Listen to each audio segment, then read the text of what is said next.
Ross Barkley gets his first Premier League start since his return to Villa. Matty Cash is back in the team after missing the last 9. And Jayden Philogene, his first Premier League start, hard off the back of his first Champions League start.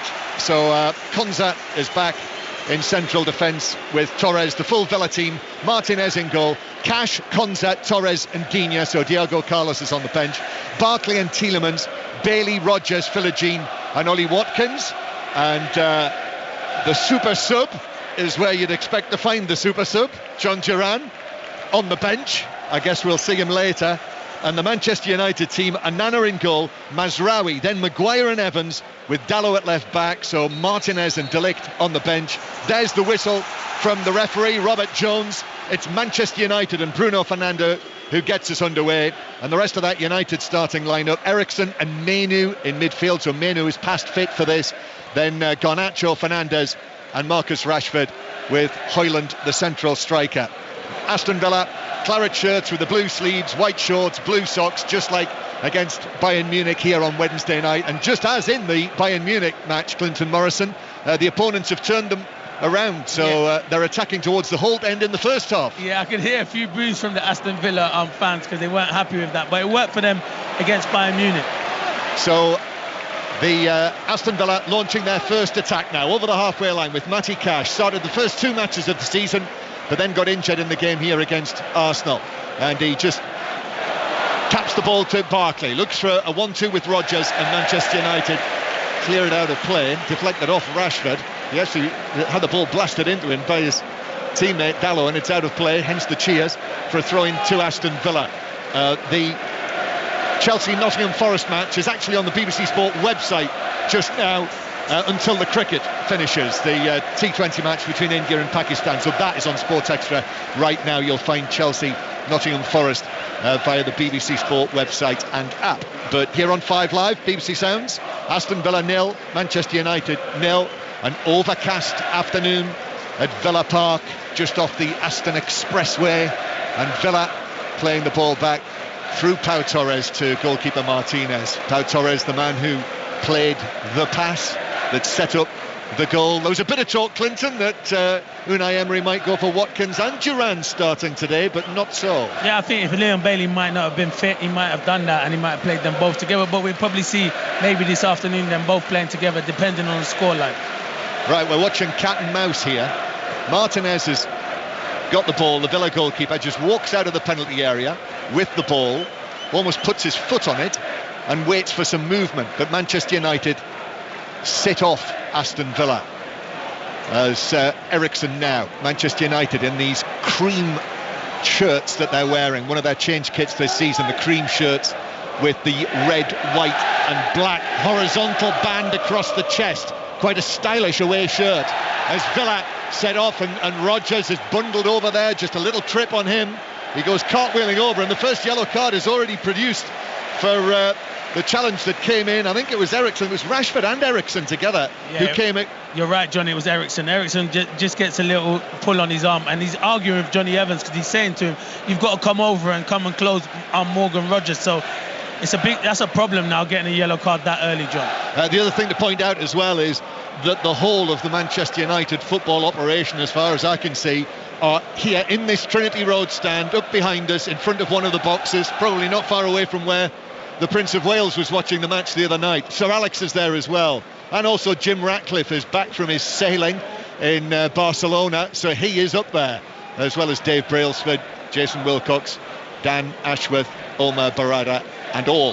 Free kick for Villa that they're all watching. We're all watching. Digne plays it in, a couple of players collide inside the box, and it's cleared out towards the far side by Manchester United. And Villa go in the end through Tielemans all the way back to Martinez. Tense, big pressure game, big pressure game for Manchester United. After the events you might have heard with us on Thursday night when Conor McNamara and Paul Robinson brought you the commentary from Porto, what a topsy-turvy match that was. Harry Maguire saving the day, and in that match Erik ten Hag making that late decision to change his central defenders and bring on Evans and Maguire, now they start. Rashford's won the ball back against Cash. Rashford down the left wing into the box. He's on his right foot. He shoots it, saved by Martinez, who pushed it back into the penalty area. And he was fortunate there that he pushed it straight to a teammate in Tielemans, who could clear it. Yeah, it's brilliant play from Marcus Rashford. Matty Cash loses the ball, but Unai Emery's clapping him because he's trying to do the right thing. But yeah, once he gets into that, that's what you want to see. Marcus Rashford cuts inside Ross Barkley. It's a save you expect Martinez to make, but really good strong hands from Martinez, but good play from Rashford. Well, that was dangerous from Aston Villa. That's exactly what Manchester United, this Eric Ten Hag Manchester United team want, isn't it? On days like this, to be able to break away and put pressure on and perhaps score on the counter-attack. Yeah, and with Rashford, with the pace, and it's a good start from him. And you got Garnacho on the other side. They'll look to stay in their shape and cause a bit of problems on the counter-attack. Clinton Morrison with us here for the commentary on 5 Live. Republic of Ireland international, went to the World Cup with Ireland and scored goals in the Premier League for Crystal Palace and, as I was suggesting, Birmingham City. Here's Maguire in possession, left out of the England squad on Thursday, then scored that important goal in Porto in the Dragao on Thursday night. United lose it centre field. Barkley with the pass, but he's overhit that and it bounces out of play for a throw-in to Manchester United. They'll miss Onana in midfield. He's been important for them after his big money move in the summer. Yeah, I think him and Tielemans have been outstanding. I think Yuri Tielemans, the one who gets on the ball, makes things happen for them, and then he's a destroyer, and he gets into the box, has been scoring goals as well, John. Yeah, but Barkley has regularly been coming on as a substitute. Just the one start so far before today this season. That was in the Carabao Cup against Wickham. But Onana and Tielemans, as Clinton says, have been a very good combination there for Villa, who've lost just the one match this season, the home match against Arsenal. Breaks down for Villa coming through the middle, and it's cleared away downfield by Harry Maguire, and Aston Villa have got it back. First time in the Premier League that Maguire and Evans have started together this season. The old firm, if you like. Started in the Community Shield against Manchester City, started against Barnsley in the Carabao Cup together, but here they are starting in the Premier League. Big surprise for me to see Martinez being left out by Eric Ten Hag in particular. De Ligt, of course, has struggled. Here's Cash, goes back to Konza in central defence. Konza back there instead of Diego Carlos, and Konza just knocking it to his left to Pau Torres, his dark hair flopping out to the left-hand side.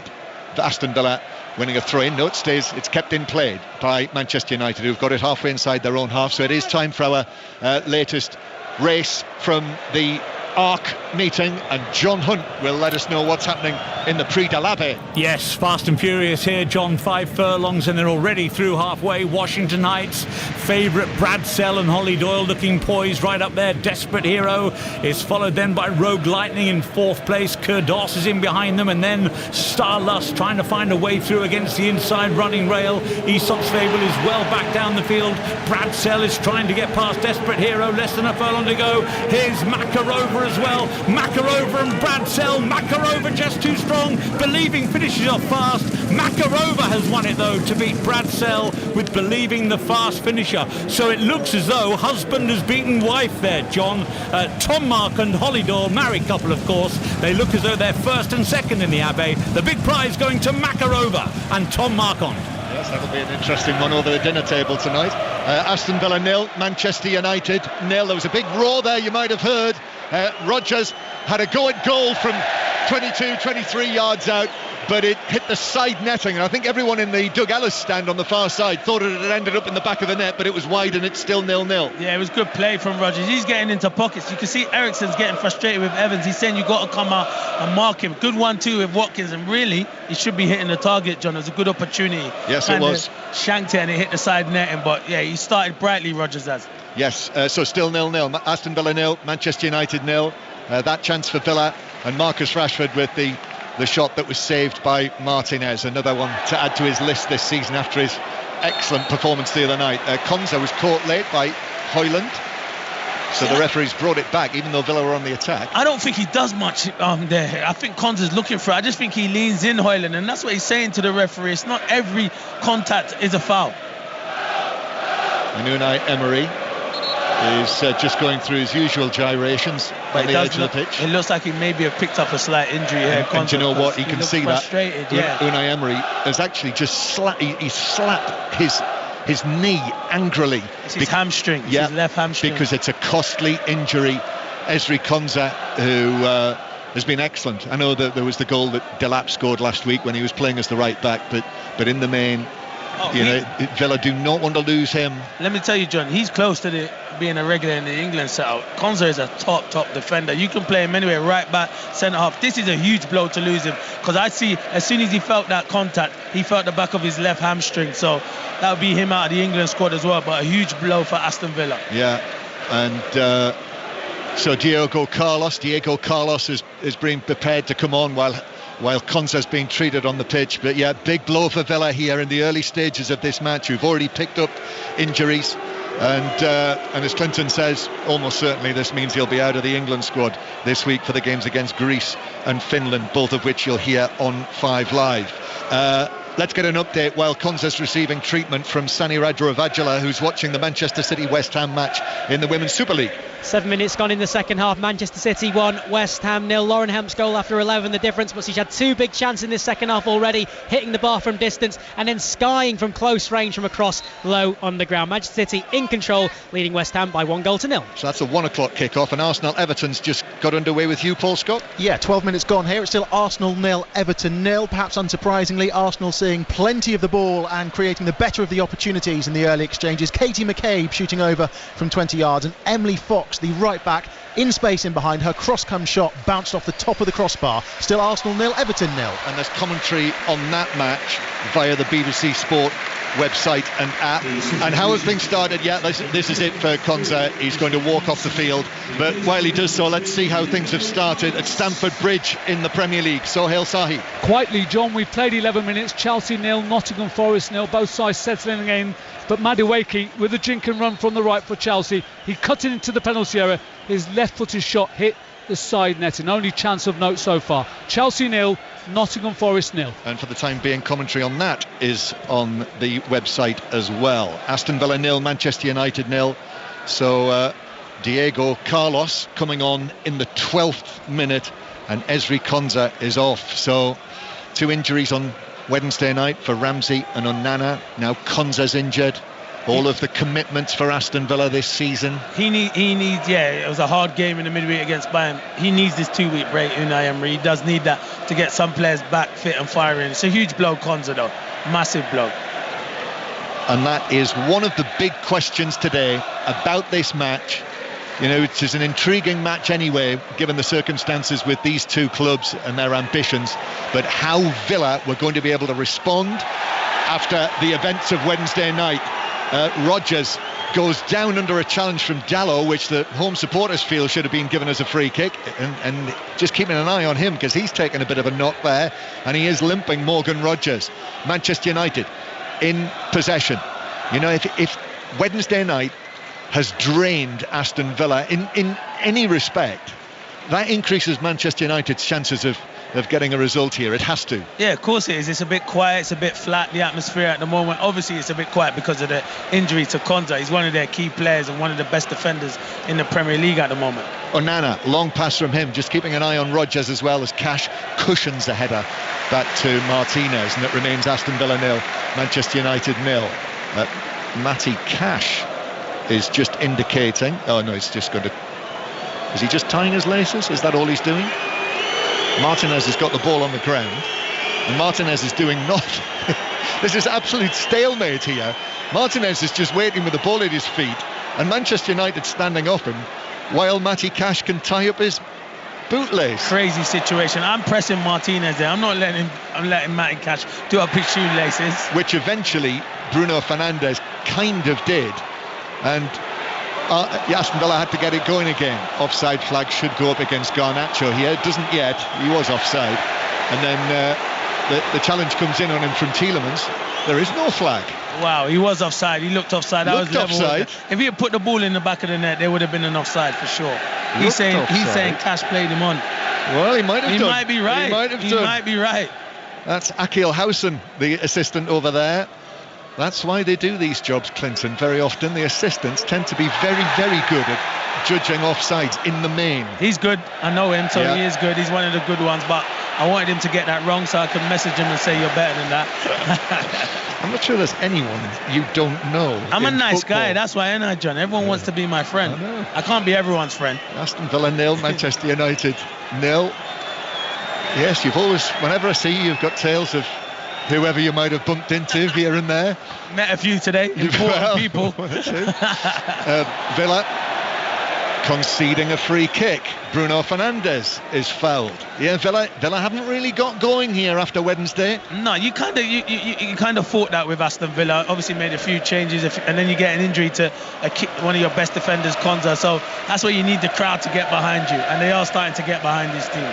5 Live, early start here for Manchester United on a Sunday afternoon after Tottenham last weekend, which was one of the matches to forget for Erik ten Hag. And he's just standing down there to our right, watching Eriksson prepared to take this free kick. Raises his left arm, actually plays it square to Mazraoui, and then it comes square again to Bruno Fernandes, red carded in Manchester United's last 2 matches. Eriksson now long pass into the area, that's hooked away by Rodgers, comes out to Maguire.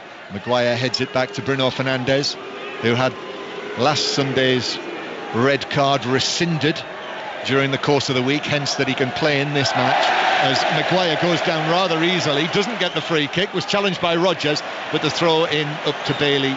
Manchester United have got possession back, and at the moment it's Manchester United who are first to everything. No, they are. Listen, Villa feel disrupted by the Konza.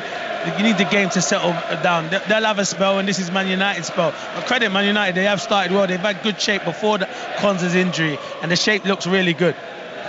But now Aston Villa, having lost Konza, so Onana, McGinn, Ramsey and Konza, probably 4 starters for Aston Villa. 4 first choice men not available. Dalot does well, slips the pass forward.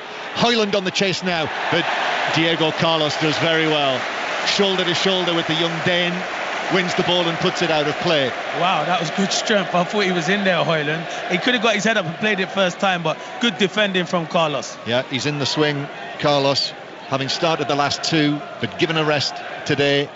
31 years old, Diego Carlos, and hasn't had a great deal of football this season, so you can probably understand it, but yeah, he looked ready to go with that challenge. Throw in, Manchester United lose possession. Rodgers flicks it up the line nicely. Here's Bailey, who I wasn't expecting to be fit for this game after being subbed as the substitute the other night, clears it to the halfway line, and then Manchester United, Bruno Fernandes just takes charge of that and plays it back to Onana.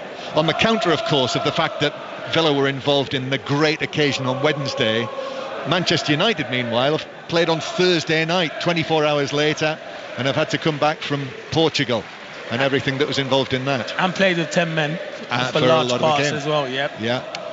Although I don't think their journey was as bad as some of the supporters who real problems with the Porto fog, as Onana passes the ball out to Dalot, now across to Maguire, and then Maguire here to the left-hand side to Johnny Evans. Johnny Evans, 35 on his back, but now 36 years old. Eriksson, another of the veterans, 32 years old, Christian Eriksen. Choice in midfield today, Eriksson and Mainu, with Ugarte on the bench as the ball's passed forward by Rashford, with Fernandes probably almost 10 yards offside, but Martinez was able to come out of the penalty area, whack it downfield, and Aston Villa are back in possession in front of their own penalty area. Nothing like the same atmosphere as Wednesday night, obviously influenced by the fact that Manchester United have had more of this game, and it was something else on Wednesday. And if you are a Villa fan and you didn't hear it, you can go back and listen to the whole thing again on Wednesday night via BBC Sounds. Just go into BBC Sounds 5 Live, look for stations and schedules, go back to Wednesday and listen to it again.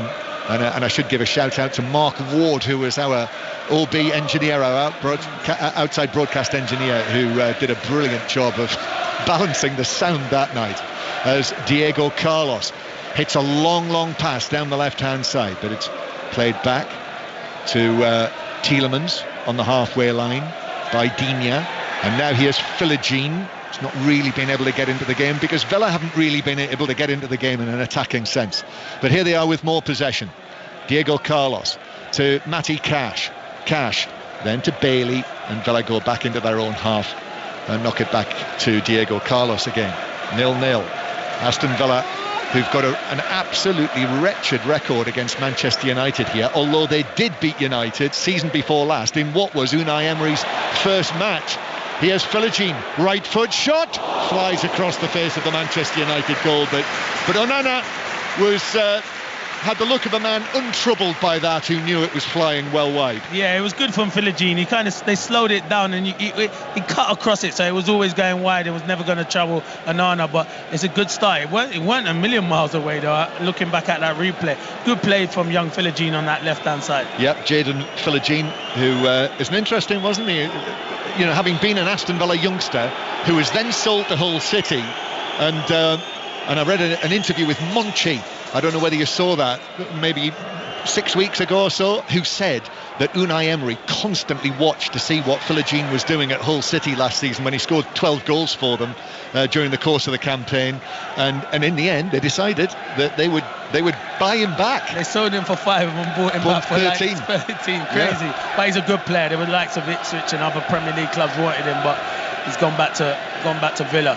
Yep, the Ipswich were interested, Everton as well, but back at Villa, and he won't be regretting it after starting these 2 matches this week. And as you say, he wasn't too far away with that. Aston Villa 0, Manchester United 0. Still the same scoreline at Stamford Bridge, Chelsea against Nottingham Forest, and we will also bring you commentary on Brighton against Tottenham from 4:30. So that promises to be entertaining. This has not been terribly so far. No, it hasn't. It's been very slow. The pace of the game's been slow. Bruno Fernandes dummies the ball to Rashford. Fernandes takes it on himself, but Barkley followed him and is adjudged to have did he tug him back? I didn't see much in it, but maybe we're the wrong side of it, and he kind of maybe he pulls his arm. You can see it might be a little tug with his left. There you go. It's his left out grabbing a tiny bit of the shirt, John. Yeah, not as much as Tarkowski got of who was it? Whose shirt? Yeah, was it? He tugged last night. I'm trying to remember. I was there. And I can't remember. I was listening to you on the way home, so I know. Anyway, that one. Yes, that one. Yeah, where he nearly pulled it. It was Tonali, wasn't it? Yes, nearly pulled the shirt off his back. Conceded the penalty. 0-0. Free kick then. Eriksson to take it. High one, deep, looking for Maguire. Maguire heads it across the box, but from the edge of the area. But Digne was there. And it's cleared away out of play on the halfway line. Yeah, they want a handball. VAR will check it. I don't think it is. It's the ball's coming back post, and Rodgers is challenging Harry Maguire, and it might have come off his arm. So they're just checking now. Yeah, Harry Maguire has gone across to referee Jones, and he's in discussions. You cannot give that. There's absolutely no chance. They are tight together. Maguire is right behind Morgan Rodgers, heads the ball, and Rodgers, with his back to Maguire and his arm sort of half raised, it does strike his hand. Of course it does, but they were given that 2 years ago. I think they've changed the rule. Yeah, they have, and we were told, weren't we? Yes. By the powers that be. You were probably told face to face personally by some of your friends. But we were told that this season, from now on and forevermore, will not be a penalty. And that's the right decision. It is. Aston Villa 0, Manchester United 0, and Onana just overhits that downfield. He's looking for Højlund through the middle, Rasmus Højlund, who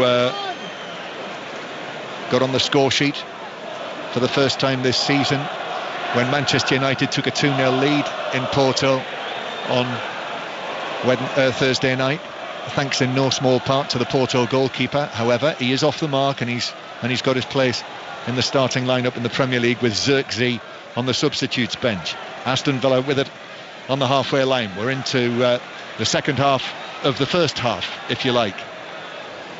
I think there might be a little bit of rain in the air. Just a little bit. Yeah, just the faintest drizzle as Diego Carlos just rolls the ball back to goalkeeper Martinez. After the top 3 all won yesterday, Aston Villa will be hoping they're able to make it. Well, it would be 3 Premier League home wins in a row, but they have gone down They've fallen behind in every Premier League match that they've played here this season, Aston Villa. Yet to keep a clean sheet as well in the Premier League this season, Villa. Up towards Philogene. And then Watkins, who I've barely mentioned his name. Watkins comes in to challenge for it and is adjudged to have fouled Johnny Evans on the halfway line. He did come in at pace. Free kick to Manchester United. Yeah, that's not his fault. That's his team. That's why Unai Emery likes his team to slow build up at the back and then quicken it up when he gets to midfield. But Man United's shape so good at the moment that Villa can't find little pockets to get the likes of Rodgers and Bailey into the game. So a free kick to Manchester United on the halfway line. We're going to go to the UAE in a moment for the outcome of the India-Pakistan game, but Maguire takes this free kick towards the edge of the area. Villa deal with it, play it back to Martinez, who clears it left-footed, headed forward again by Mazraoui, and then Villa play it way beyond anyone in a claret and blue shirt, so we can bring Henry Moran in with the news. Where India have beaten Pakistan here in Dubai, chasing down a target of 106 in the 19th over. Not a classic match, but a vital victory for India, who were beaten in their tournament opener. They've beaten Pakistan here by 6 wickets. Yeah, and it's West Indies-Scotland next at 3 o'clock. So that means that Chelsea-Nottingham Forest will now be switching to Sports Extra.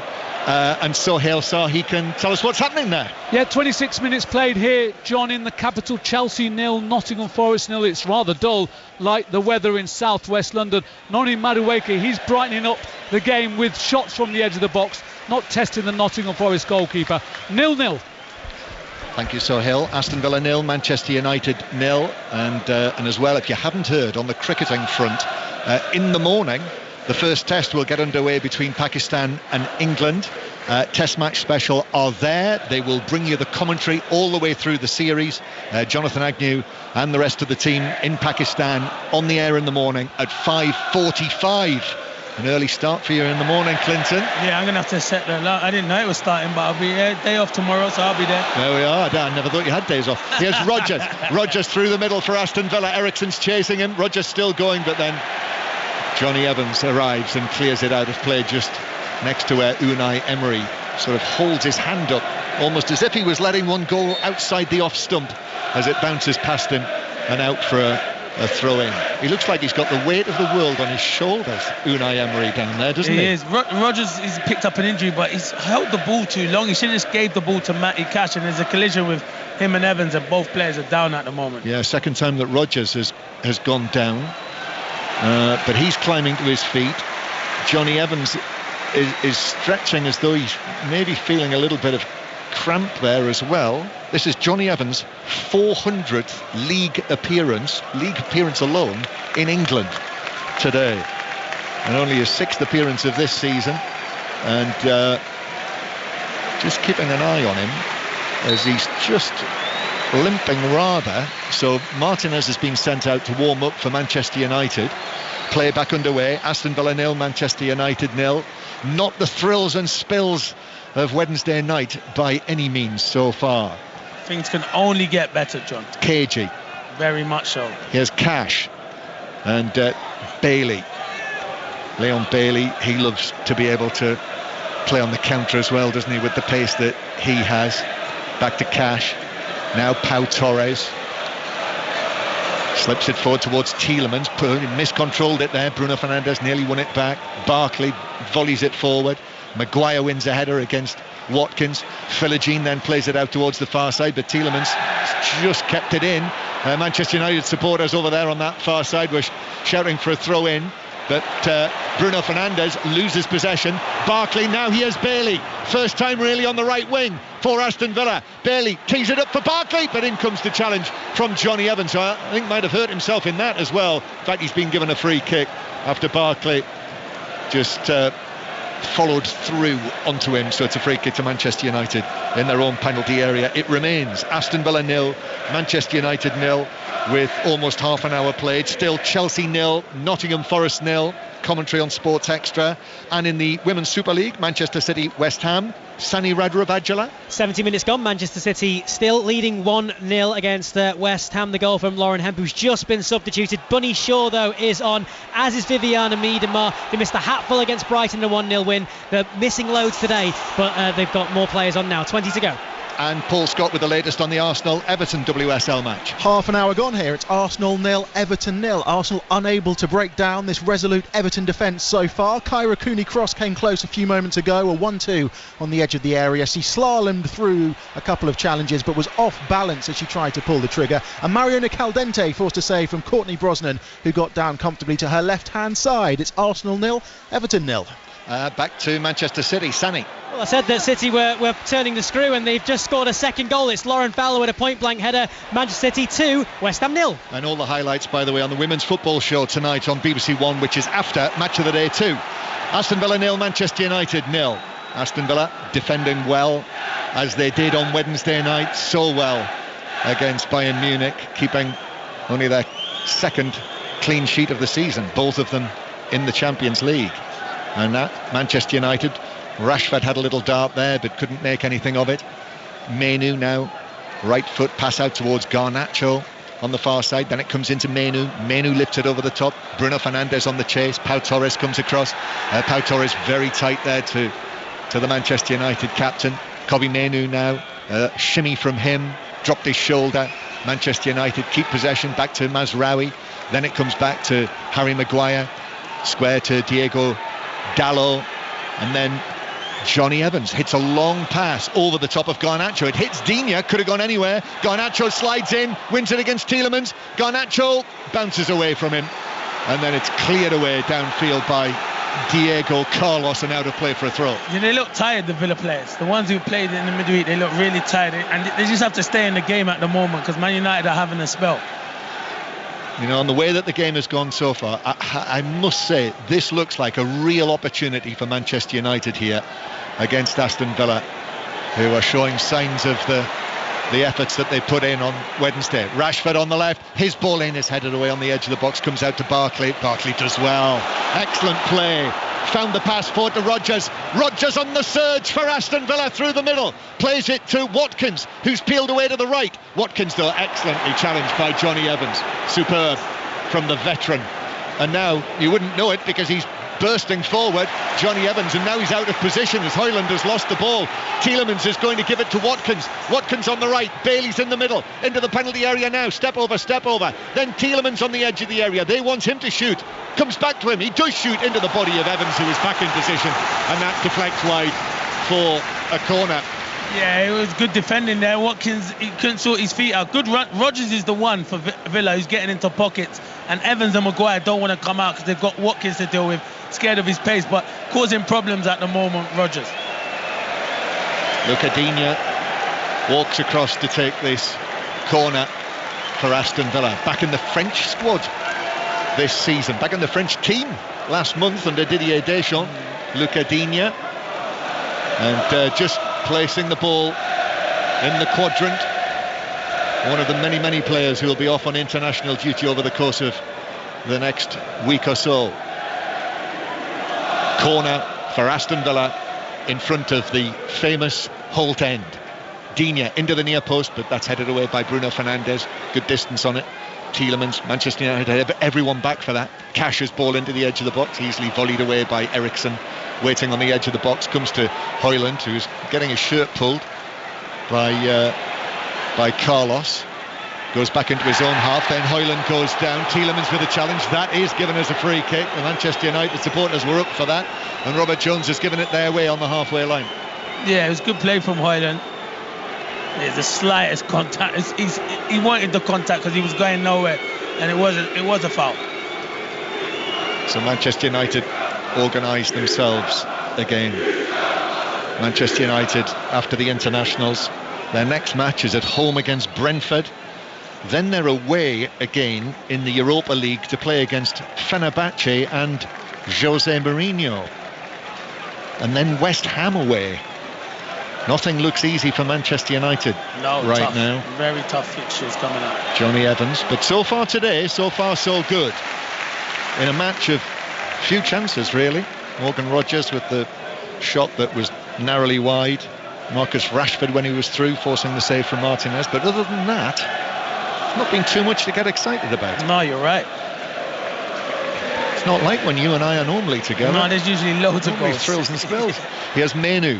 Fernandez lifted over the top for Garnacho to chase after into the penalty area. Garnacho, Digne very, very tight.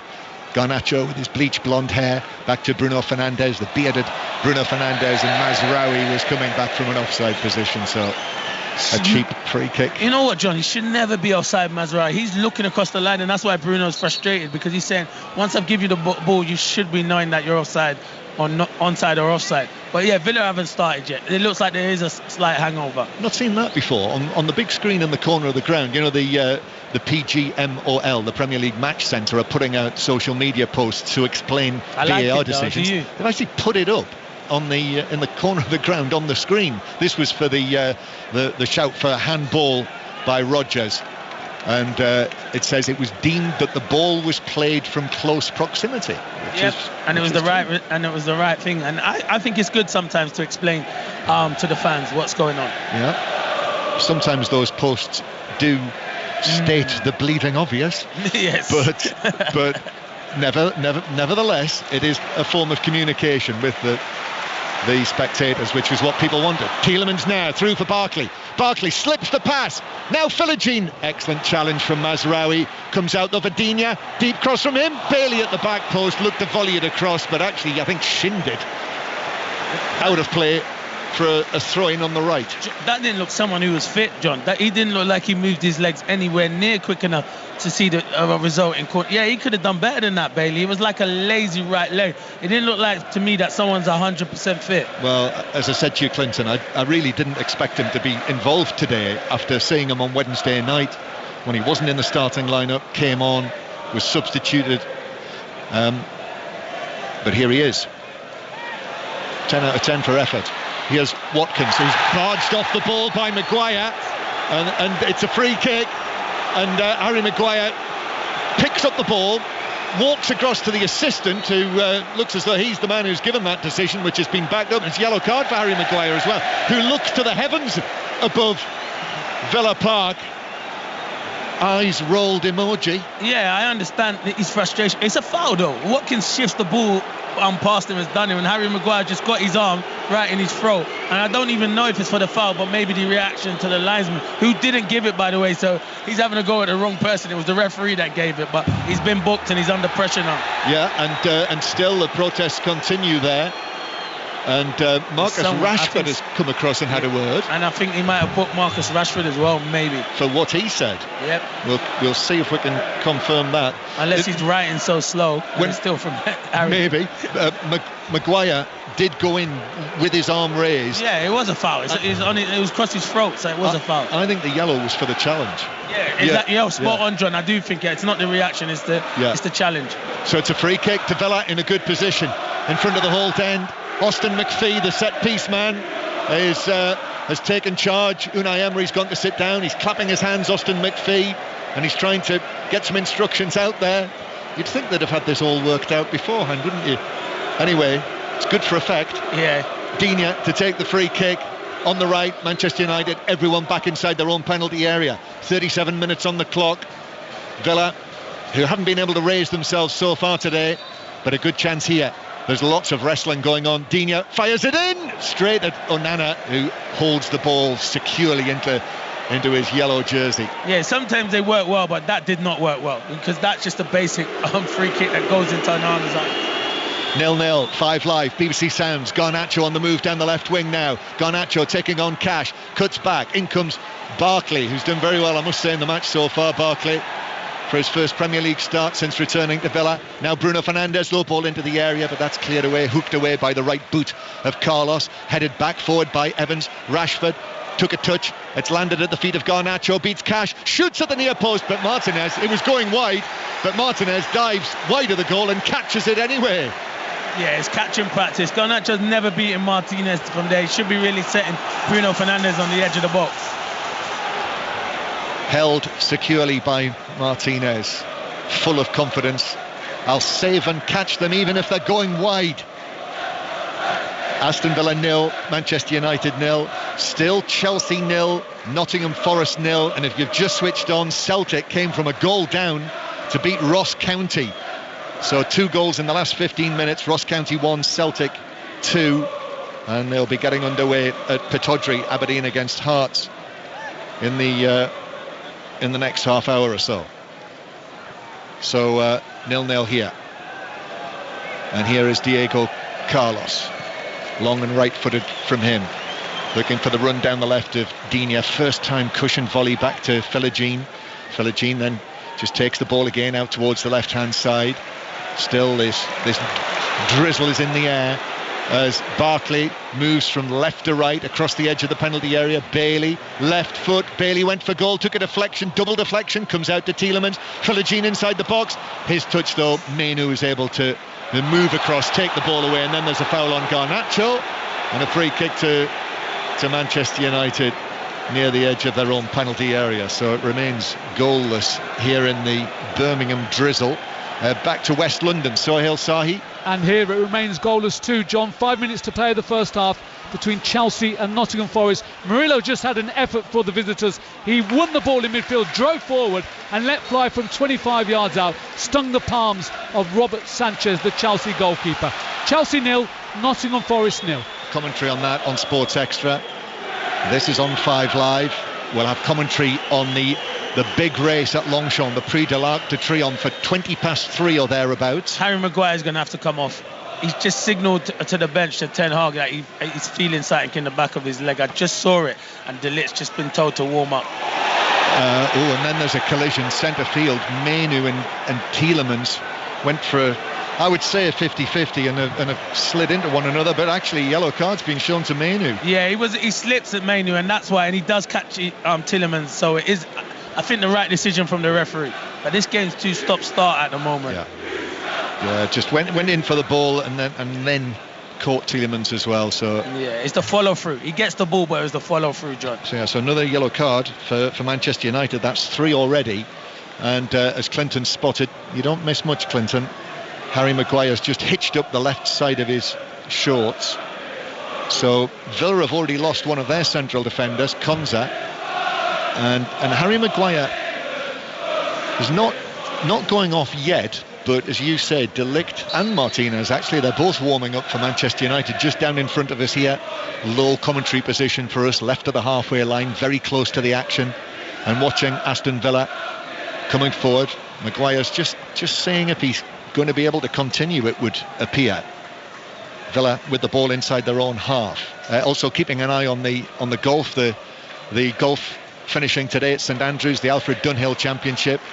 Tyrrell Hatton and Nicholas Colsaert's vying for it. Tommy Fleetwood not far away.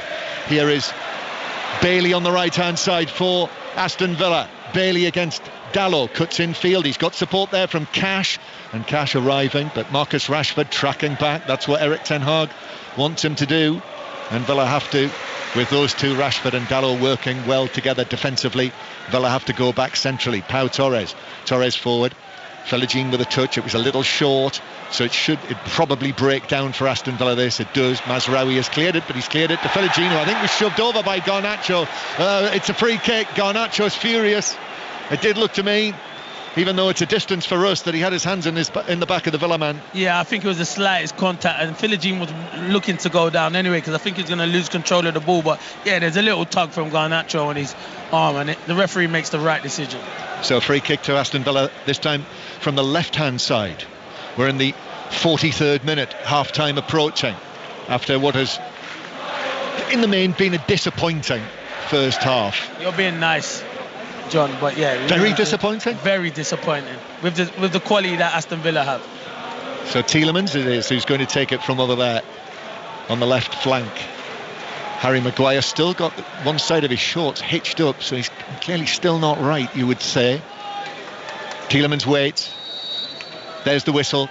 Here's the free kick for Villa. In it goes into the 6-yard box and straight into the gloves of Anana, who's able to make an untroubled catch. That kind of sums up the game, because usually Tielemans this season and even Digne on the other side before have great delivery, and all the crosses have been into Anana's hand. I think Harry Maguire will give it till half time, John, because there's only a couple of minutes to go. Yeah, but 0-0, which for Manchester United is quite a rare experience, certainly over the course of the last week, when the goals have been flying in. 6 of them into their net from Tottenham and Porto. Ball's cleared into the centre circle. Eriksson heads it forward, but straight onto the chest of Pau Torres, and Villa have lost this. Collision between Torres and Tielemans. Højlund now to the edge of the area. Villa have got back in numbers. Rashford scoops it forward with his right foot, but got that all wrong, and it just bounces harmlessly through for a goal kick to Villa. They lack so much in the final third, Man United. You know, like, this is probably the best time that you could play Aston Villa, because they've not been. But Villa will improve in the second half. And this is United's chance, John, where to capitalise on that. But you can see there's no confidence in that final third at the moment. Manchester United, and here we are, almost the middle of October. Manchester United have scored a grand total of 5 goals in the Premier League. Only Southampton have scored fewer goals in the league, in the top division this season. Mainoo's caught in possession. Oh, could he get? Although Watkins seems to have hurt himself in that challenge on Mainoo and has stayed down. Aston Villa come forward, but I think everyone's casting an eye towards Ollie Watkins. But he's on his feet. Watkins back up, trotting forward. And Unai Emery says, again, he's not happy, is he? Turns away, his shoulders bowed. It's because the tempo's slow, John. They were waiting for Watkins. I think Watkins was trying to be clever, because Mainoo's just been booked, so he probably thought, could he get a second yellow for that? 3 minutes of added time at the end of the first half. The minimum 3 minutes added time. The minimum 3 minutes added time. I think that makes it very clear. Eriksson, long and forward for Carlos to chase, but Højlund there, shoulder to shoulder. The two of them come together. The ball bounces through for what is given by referee Jones as a goal kick. And Højlund on his feet, waving his arms in the air. But the referee just calmly points to the Aston Villa 6-yard box.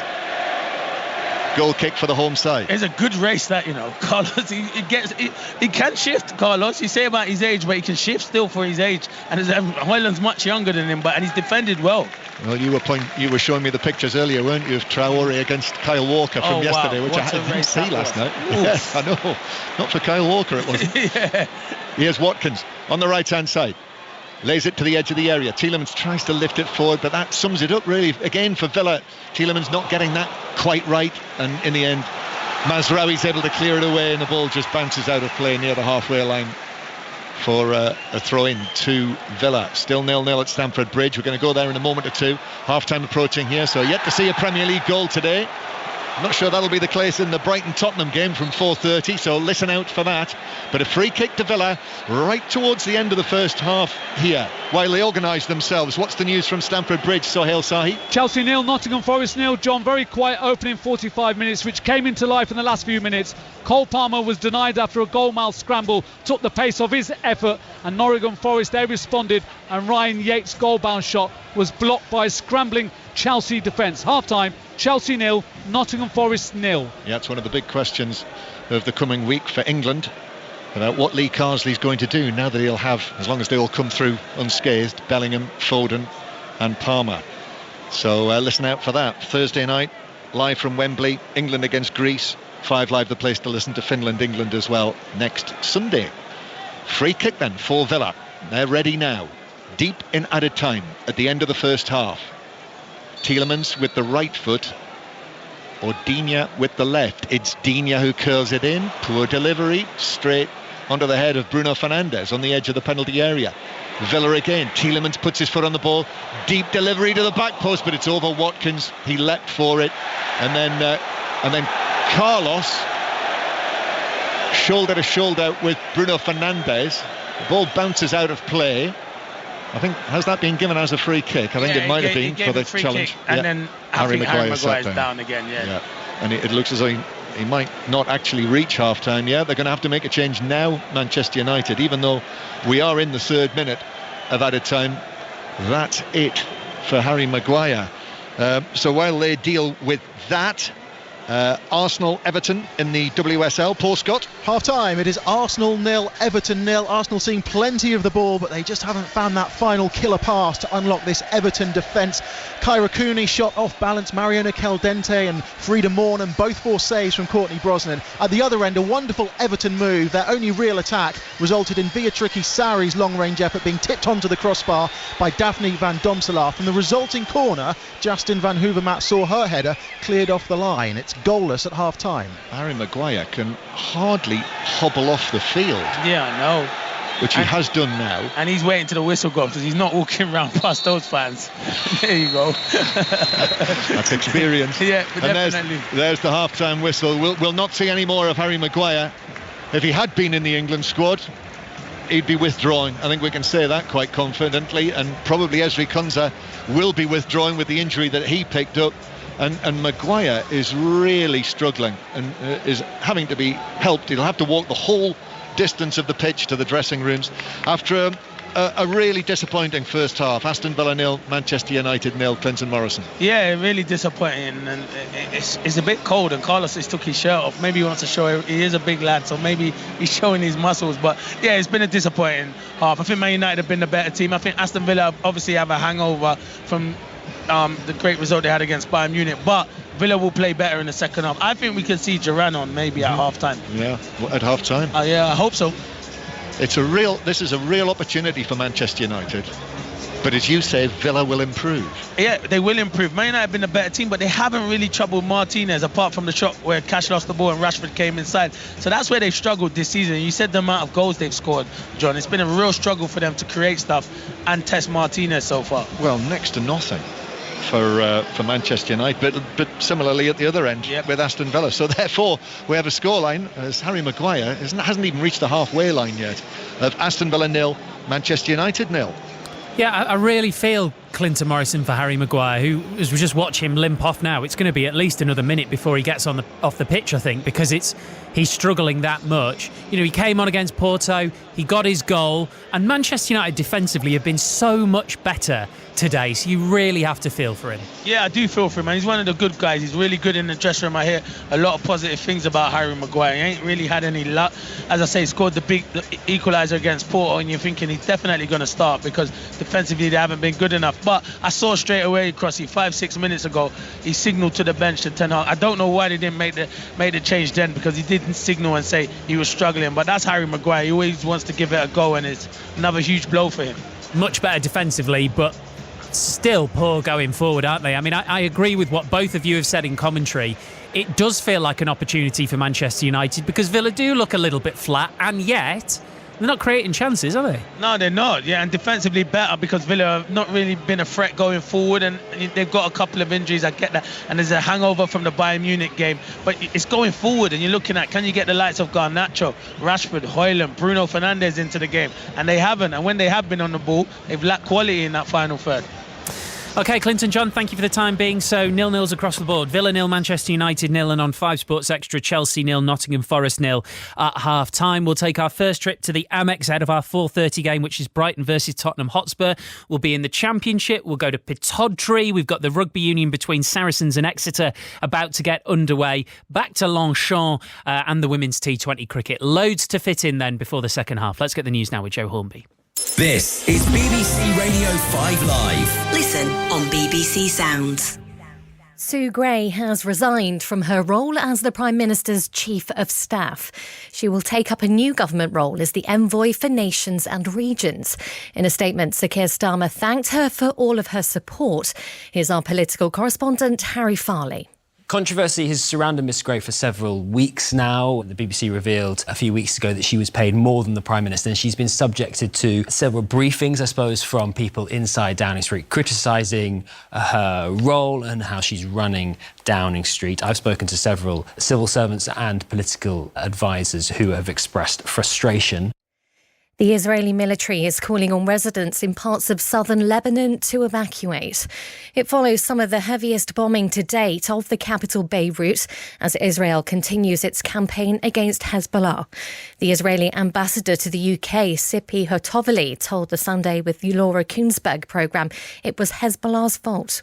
Why those civilians had to leave their homes? Because they had ammunition and rockets in their homes that Hezbollah used them as human shields. This is Hezbollah's fault. The south of Lebanon, by sitting on our border, Hezbollah was planning to do the same ground invasion that Hamas planned. Israel cannot afford another 7th of October. A woman has been killed and several people wounded in an attack on a bus station in the city of Beersheba in southern Israel. Police say they believe it was a terror attack. The suspect has been shot dead. And a flight has been delayed at Manchester Airport after a man got onto the wrong plane. It's understood he had been due to fly on another EasyJet service but boarded the Milan-bound flight on Friday evening. Everyone had to get off while extra security checks were carried out. If you love your pop, this is right up your street. Pop Top 10 with Scott and Rylan. We've picked some of the most hotly contested questions of all time and decided to settle them once and for all with the help of some special guests. We're taking it very seriously. I can't let things like that slide on this show. No, come on! What are you on about? Don't put words into my mouth. I won't, darling. You're spatting them yourself. Search Pop Top 10 to listen on BBC Sounds. This is 5 Live Sport with Steve Crossman. Listen on BBC Sounds.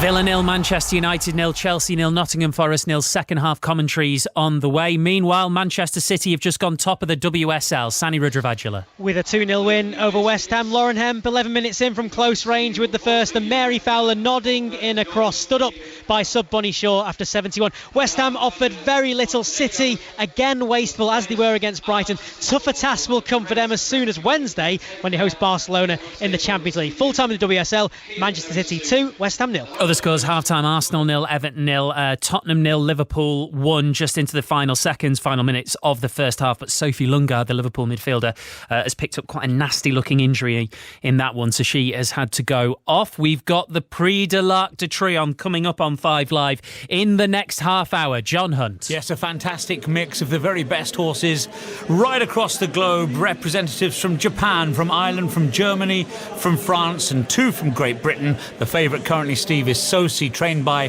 the mercurial André Fabre, brilliant trainer. He's bidding for his 9th Arc success this afternoon. Aidan O'Brien's Los Angeles, the Irish Derby winner, is second favourite. And for Great Britain, Rafe Beckett's Blue Stocking, who will love the soft ground, third favourite. A wide open Arc, 25 minutes away.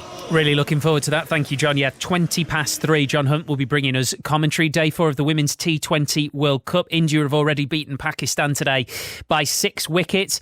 Scotland next up, looking for their first win at their first ever T20 World Cup. They are taking on the West Indies at the Dubai International Cricket Stadium. Dan Norcross.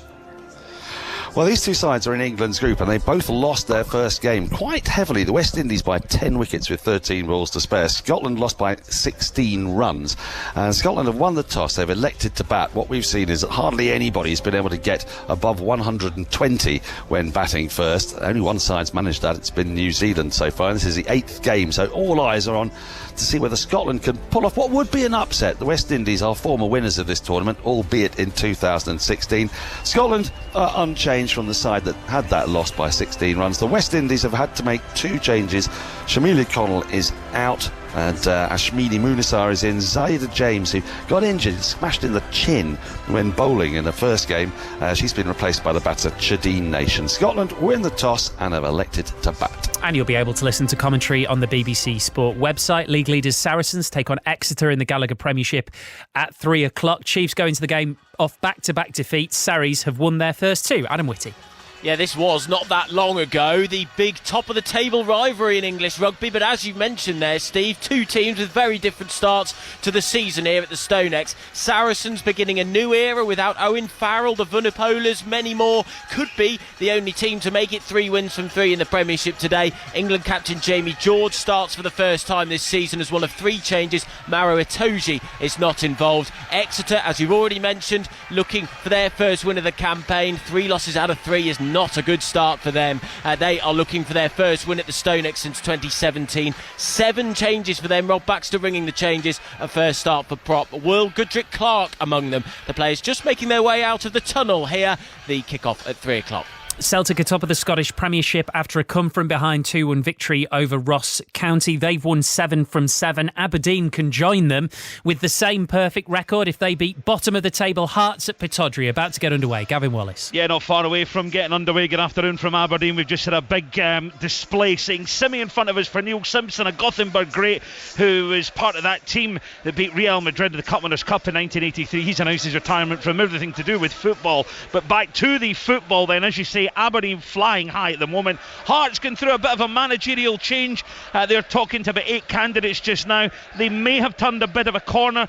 They've made 6 changes to the team that won midweek away at Dynamo Minsk. Aberdeen, no surprise, it's the same team there. And you go back to this point last season, believe it or not, Hearts finished third, 20 points ahead of Aberdeen. If Aberdeen win today, Steve, they'll be 19 points ahead of the visitors, so we hopefully will have a decent game in prospect. So Hearts bottom of the Scottish Premiership, Cardiff City are bottom of the Championship. They're going to Ashton Gate. It's the 7-side derby against Bristol City. Molly Stevens. Yes, and both sides opting for an unchanged starting 11 from midweek, Steve. Not just bragging rights on the line here today, with just 27 miles separating these football clubs, but potentially a job too. Interim boss Omar Riza will be hoping to lift the Bluebirds off the bottom of the Championship table as he stakes his claim to become the permanent manager. Only one of the last 24 league meetings between Bristol City and Cardiff City has ended as a draw, a goalless draw in October 2015, so let's hope for goals today. Thank you very much, Molly. We'll be back to Villa Park shortly. Brighton against Tottenham is the 4:30 commentary on Premier League Sunday. Chris Wise and Mark Warburton, our team at the Amex Stadium. Good afternoon, chaps. Hello, Steve. Good afternoon. Good afternoon. Chris, looking forward to this? Yeah, very much so. I think we all are, really. The Highline Derby, they're calling this, aren't they? Brighton against Tottenham Hotspur. So much talk about the two teams and their styles in these first few weeks of the season and how that will play out on the pitch today. I mean, from a Tottenham perspective, last 5 games, 5 wins. They really look like they've turned the corner under Ange Postecoglou.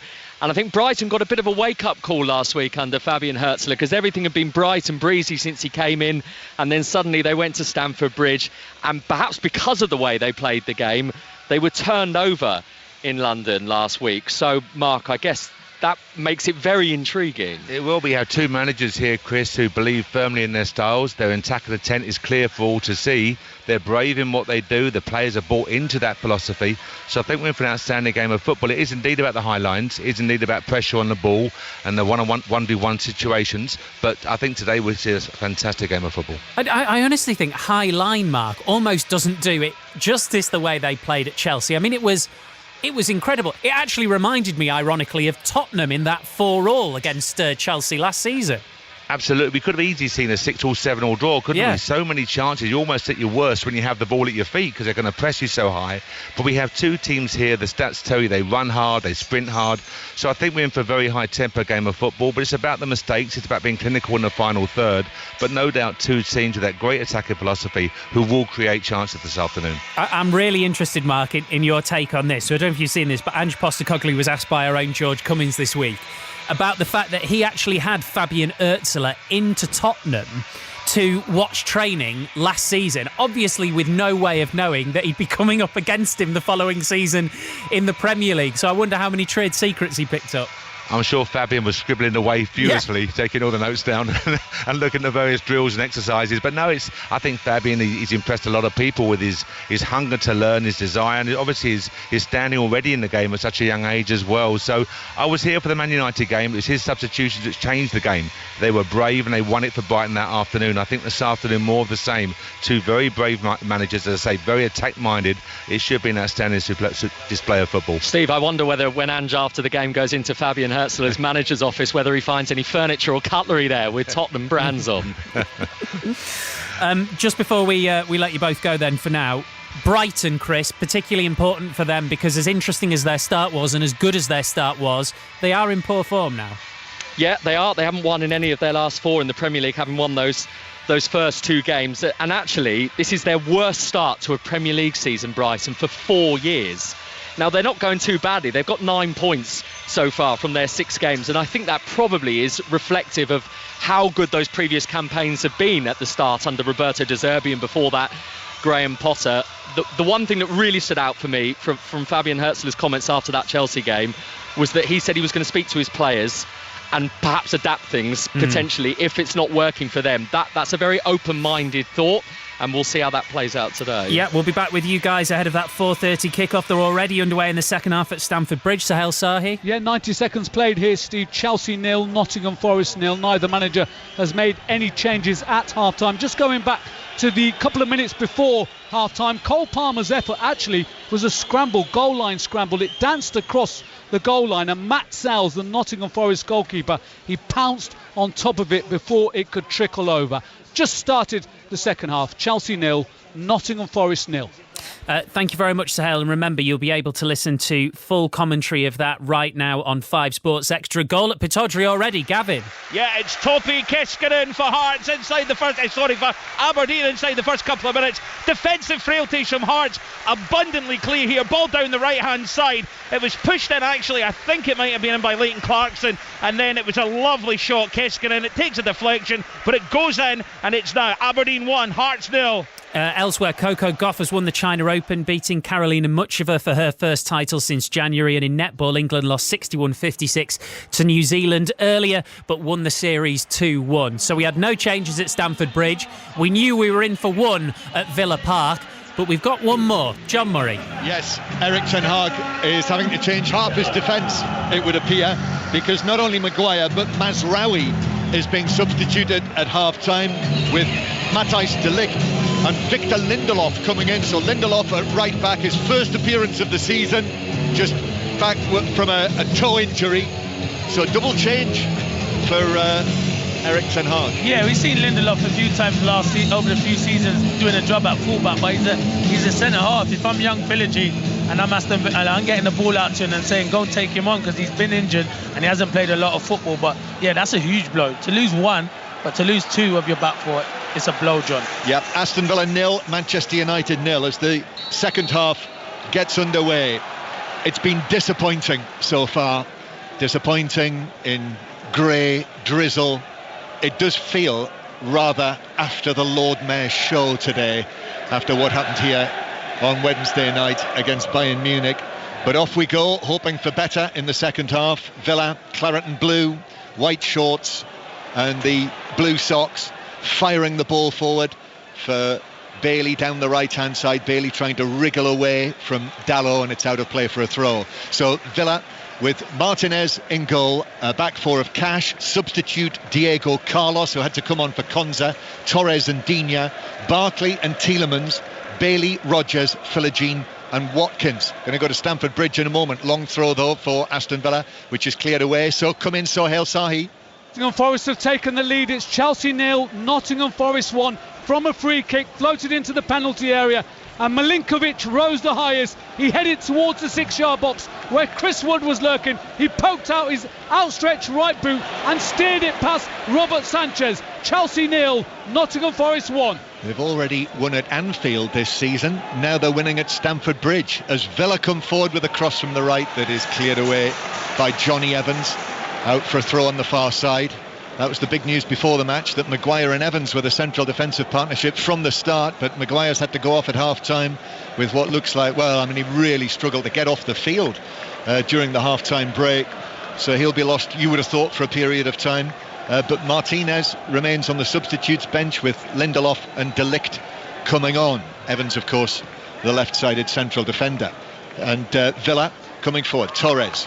Chelsea Nottingham Forest commentary is on Sports Extra, by the way, as Barkley misplaces his pass. Garnacho is able to intercept. Here's Lindelof now, just able to get it away up to Garnacho, who goes down rather easily. No free kick won. Garnacho gets up, dispossesses Digne, and now de Ligt passes it back, and then rather belatedly the referee gives a free kick. He's making the game stop-start, because they had the ball still, Man United. I don't know why he's stopping the play.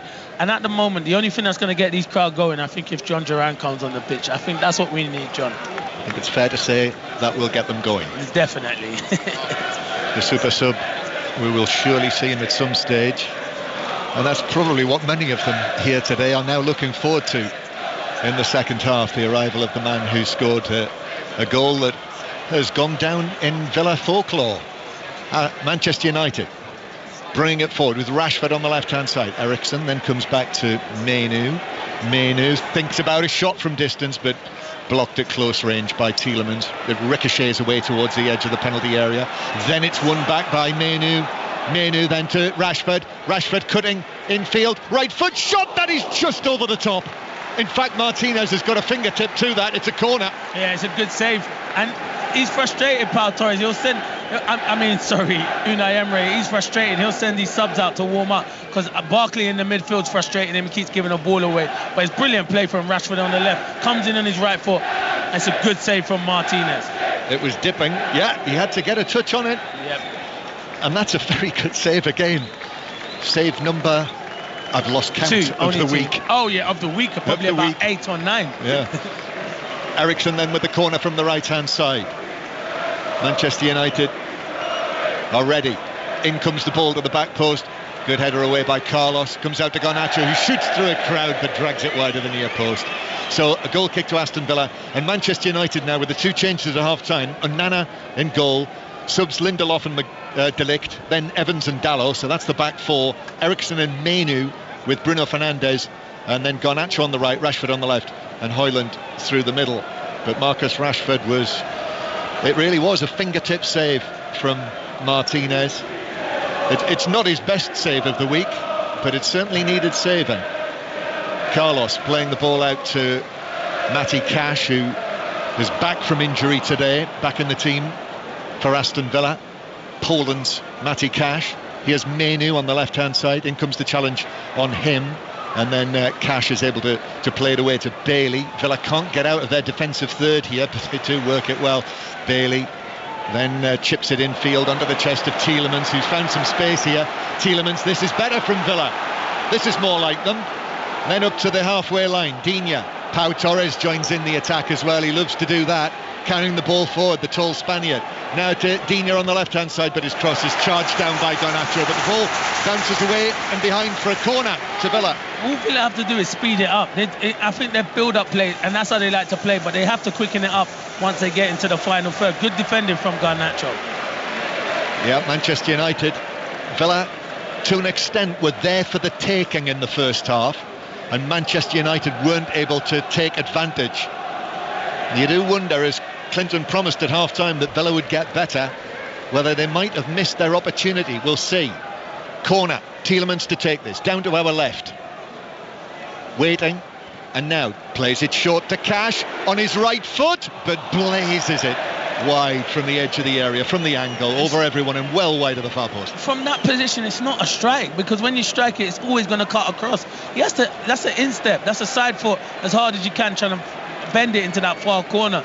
Maybe it's like kind of, I know Matty Cash can strike well, and the set piece coach weren't happy with it, but you can't score from a strike from there because it's always going to bend away, John. Yeah, Clinton Morrison with us here for the commentary 5 Live and BBC Sounds, and on BBC Sounds Football Daily podcast in the morning, and also on there on the Football Daily feed you will find a Football Daily special with the interview that Aaron Ramsdale gave to Kelly Summers, which is well worth listening to.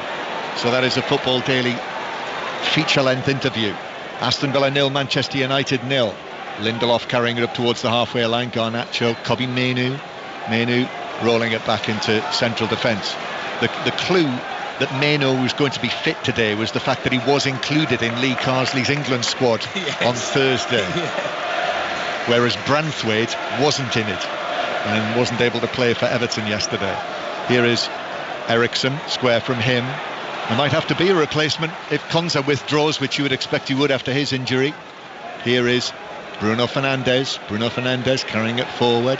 And then Bruno Fernandes, long crossfield pass. Garnacho's going to struggle. He just gets his head to it as he's backpedaling, almost off the pitch. But he just heads it forward and gives it back to Digne. Aston Villa with Barkley in for the injured Onana. Now Tielemans, lovely ball over the halfway line. Rodgers is able to take it and turn. Rodgers, De Ligt comes in with a challenge, not completely successful. Rodgers then, though, is dispossessed by Evans. And he's moaning at Watkins. He's having too many touches, Rodgers, when he's going forward. He has to get his head up and pass the ball quicker. Morgan Rodgers, again in the under-21s this week for England, as Digne just taps the ball back to Martinez in front of the Holt end. Behind him, he raises his hands and applauds, and thousands of others behind him in our eye line do exactly the same thing to mimic their goalkeeping hero. Ball through the middle from Tielemans, that's taken it down by De Ligt. We're going back to Stamford Bridge and Sohail Sahi. Chelsea have equalised, John. Chelsea 1, Nottingham Forest 1.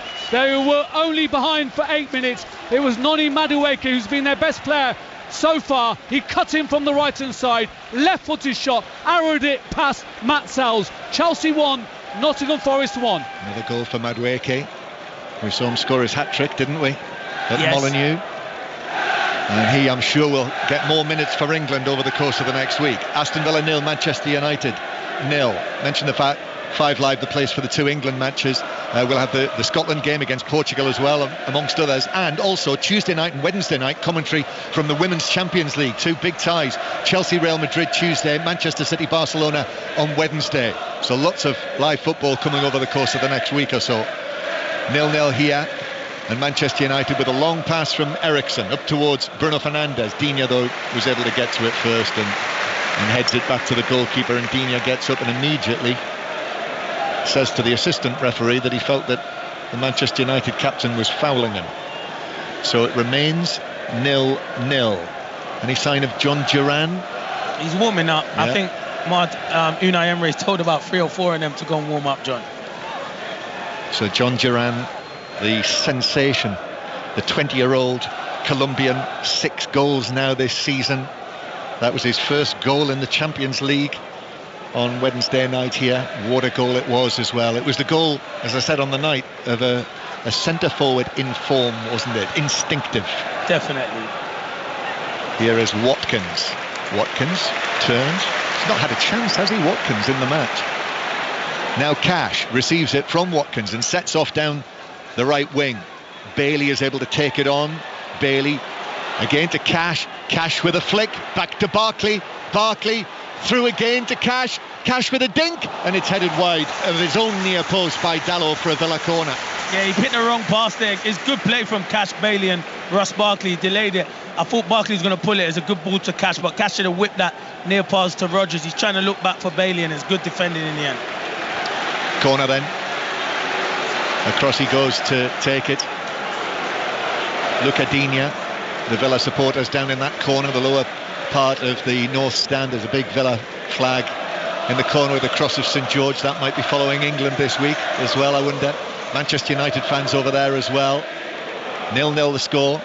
Digne then is ready, and he takes it short to Bailey, who's on the right corner of the box. Square from him. Tielemans shoots, and it's saved by Onana, diving up to his left.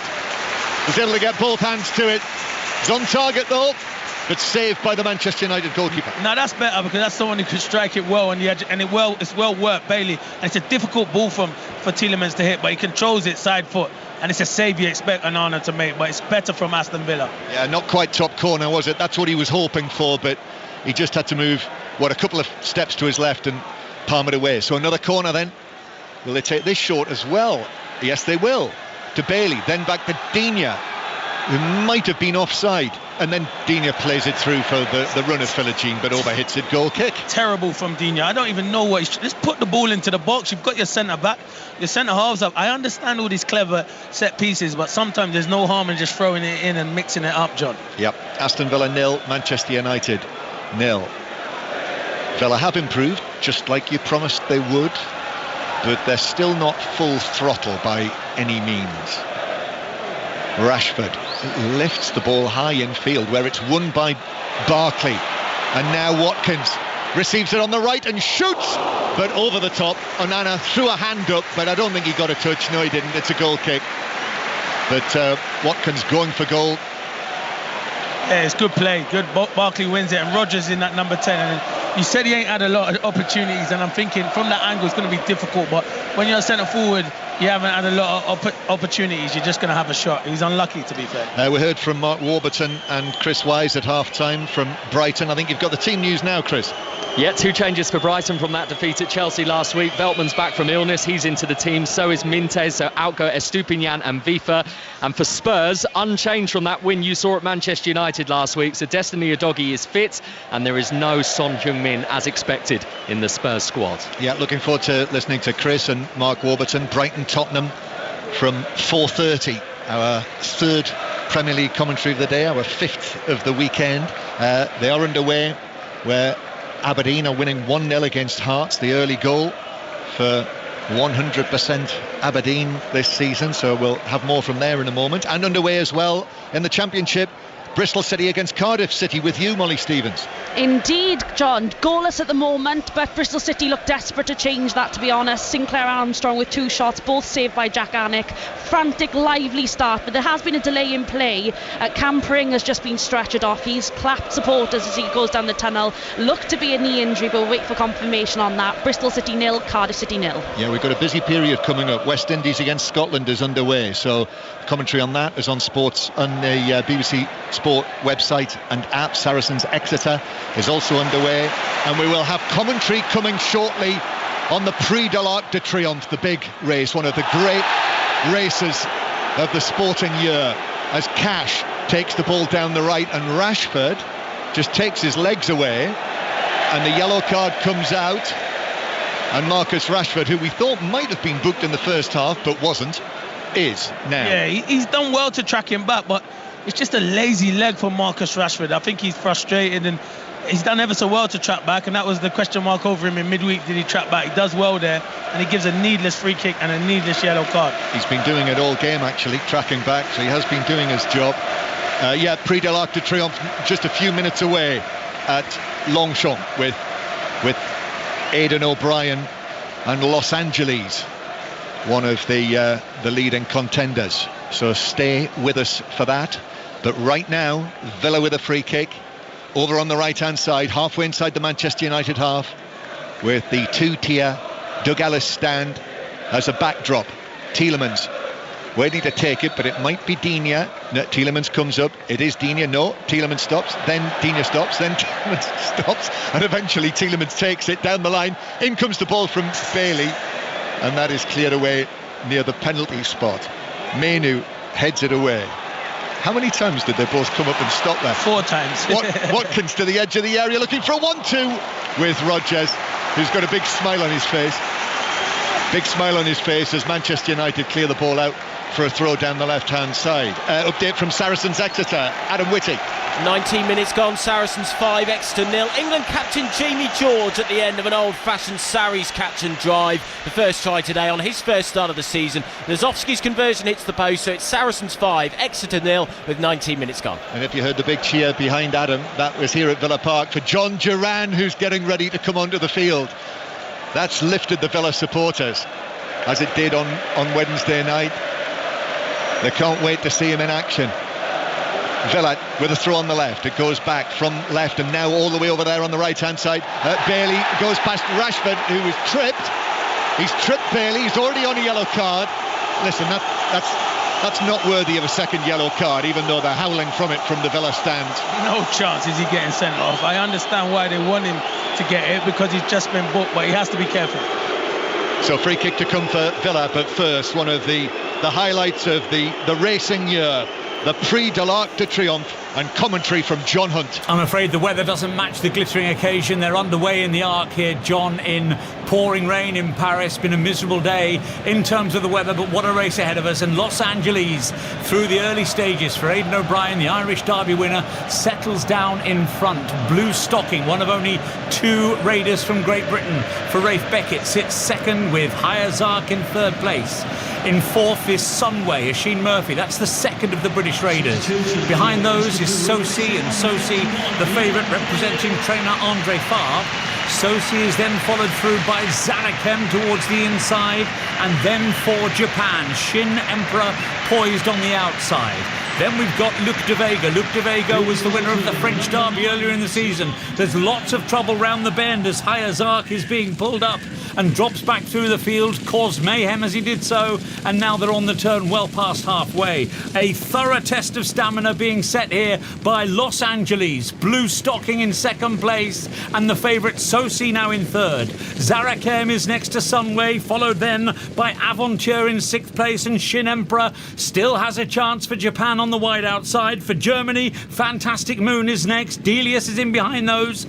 And then Al Riffa appearing on the scene. The wide outside for him, though, ridden by 55-year-old rider Yutaka Take. Now, the business end of the race. The closing stages of the Prix de l'Arc de Triomphe. Los Angeles attempting to make every yard of the running. Blue Stocking looks a big threat, though. She's into second place. Sosi next, and Sunway down the outside as well. So the British runners running magnificently here, and one of them, Blue Stockings, come through to hit the front for Rafe Beckett and Rossa Ryan. Aventure's trying to challenge in second place. Los Angeles, Sosi, Sunway bits a retreat. Blue Stocking is out in front. Can she hold on from Aventure? The line coming up.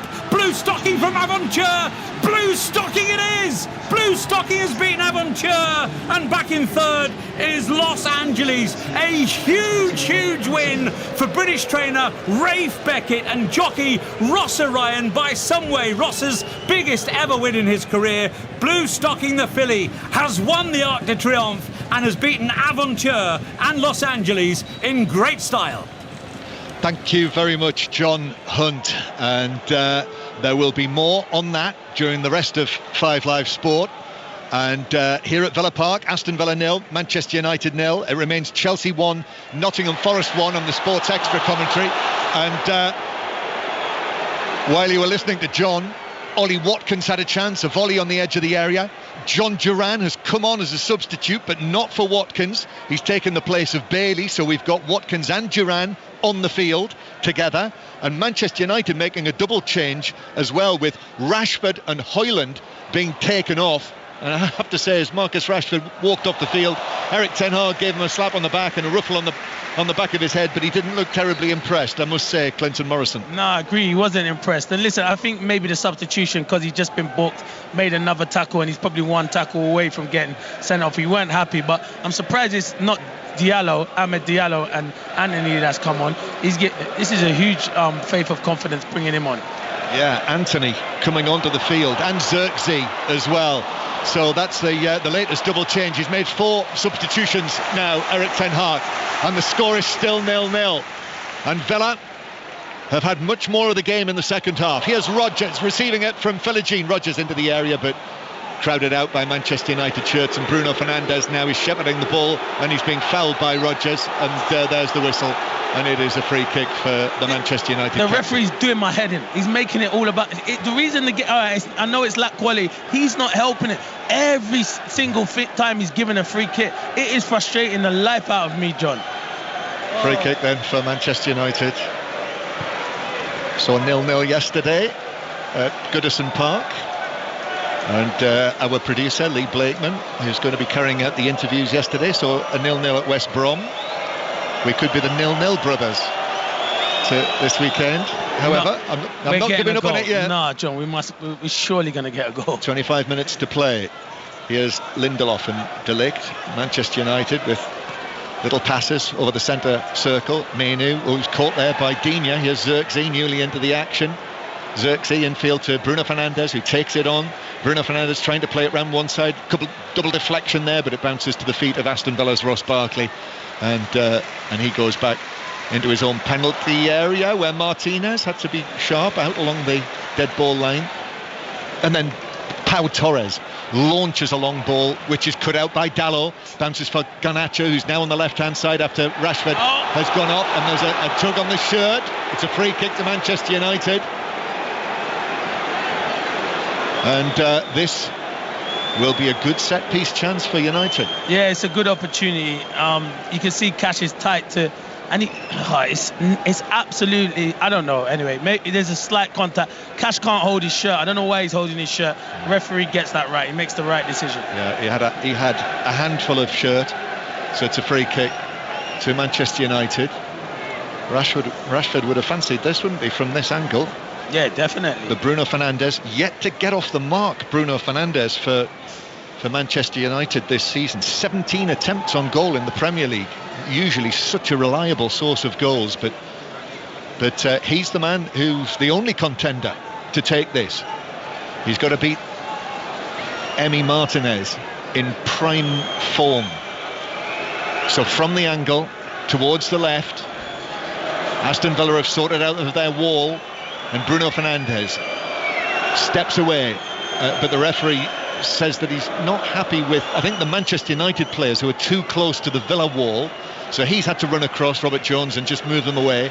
And now Bruno Fernandes is ready. Here he comes on his right foot with the free kick. It's over the wall, it hits the bar, bounces out, Garnacho shoots wide from the edge of the penalty area. In fact, it was Anthony arriving on it, left foot on the edge of the penalty area. He pulled it wide of the goal. He did. It was great technique from Bruno Fernandes, because it has to be quality to beat Martinez, and he was beaten.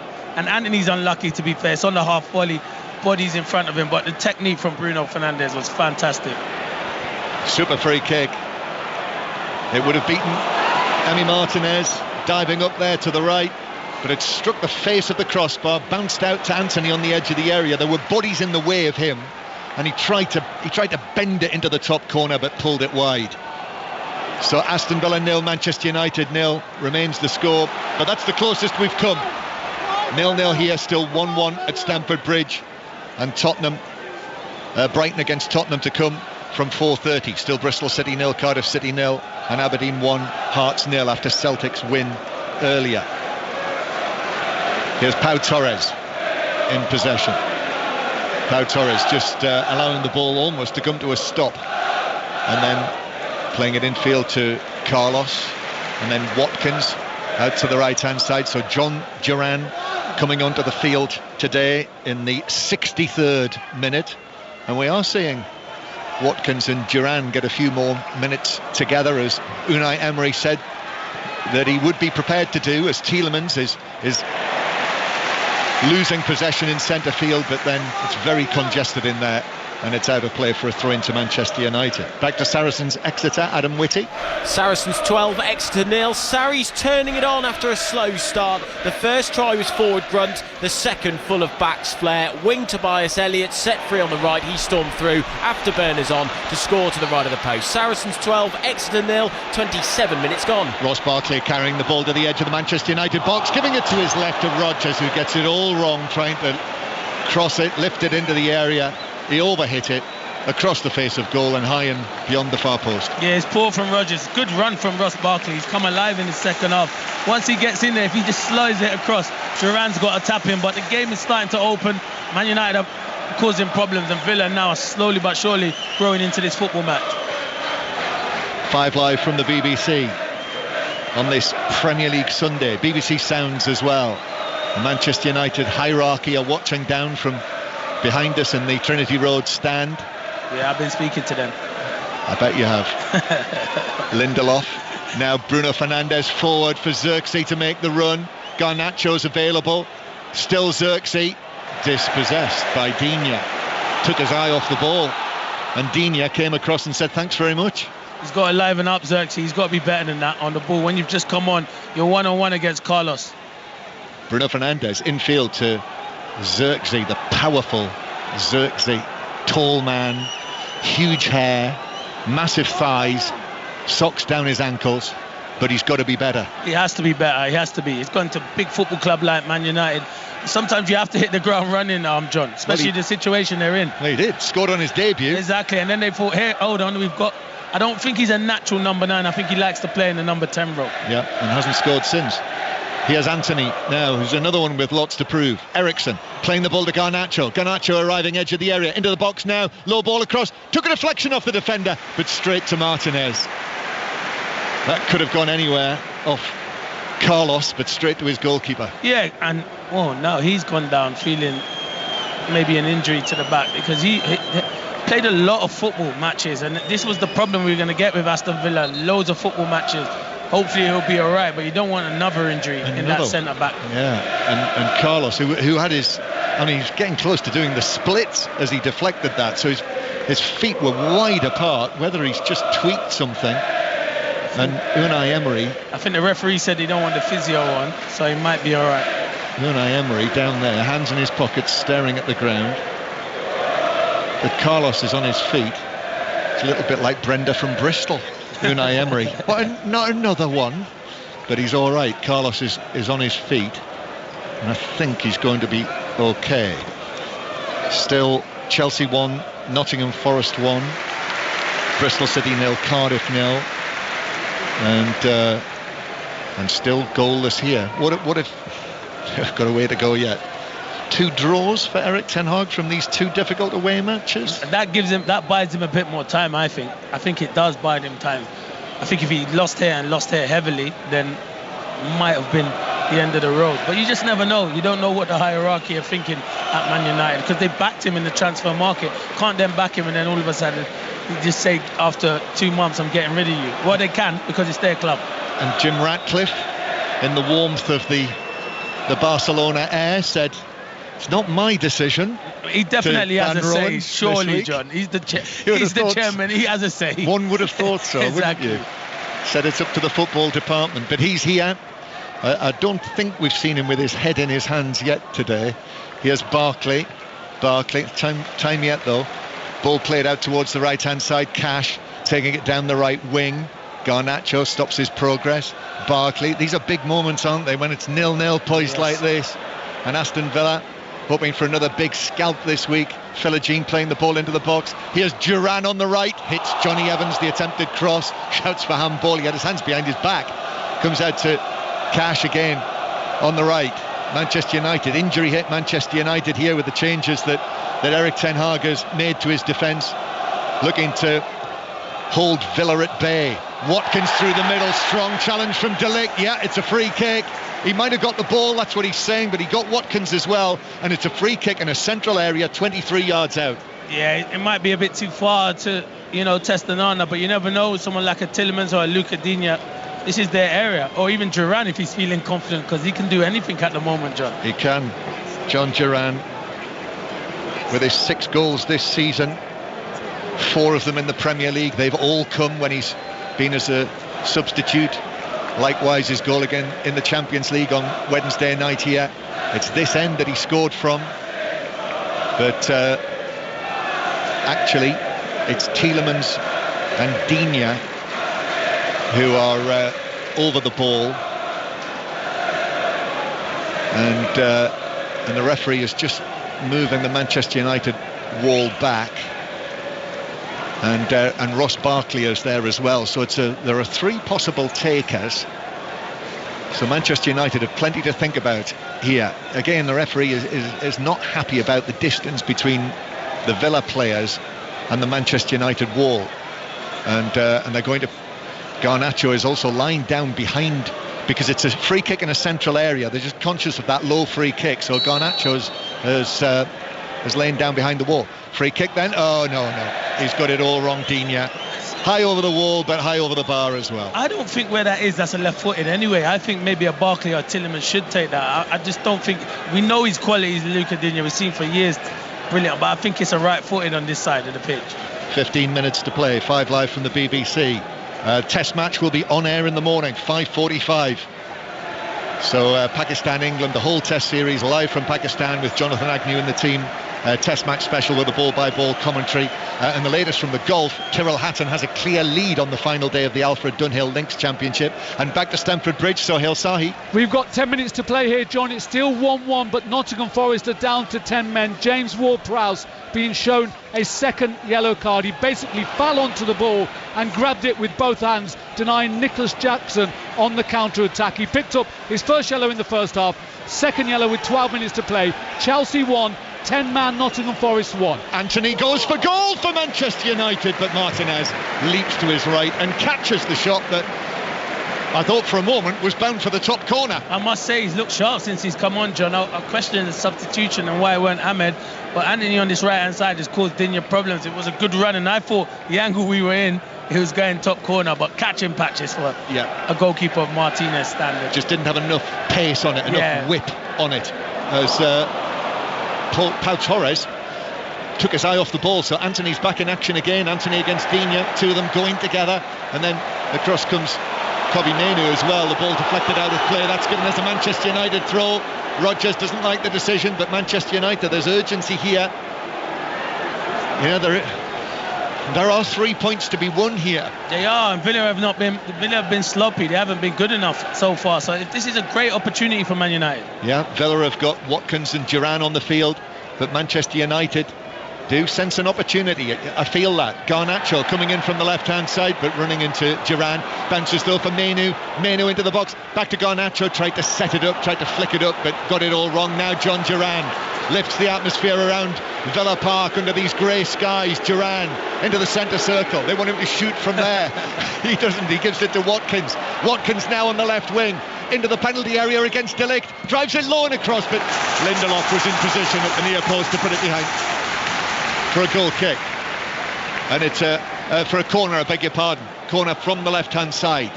In amongst the noise there, I got a little word to head somewhere. I wasn't quite sure where it was.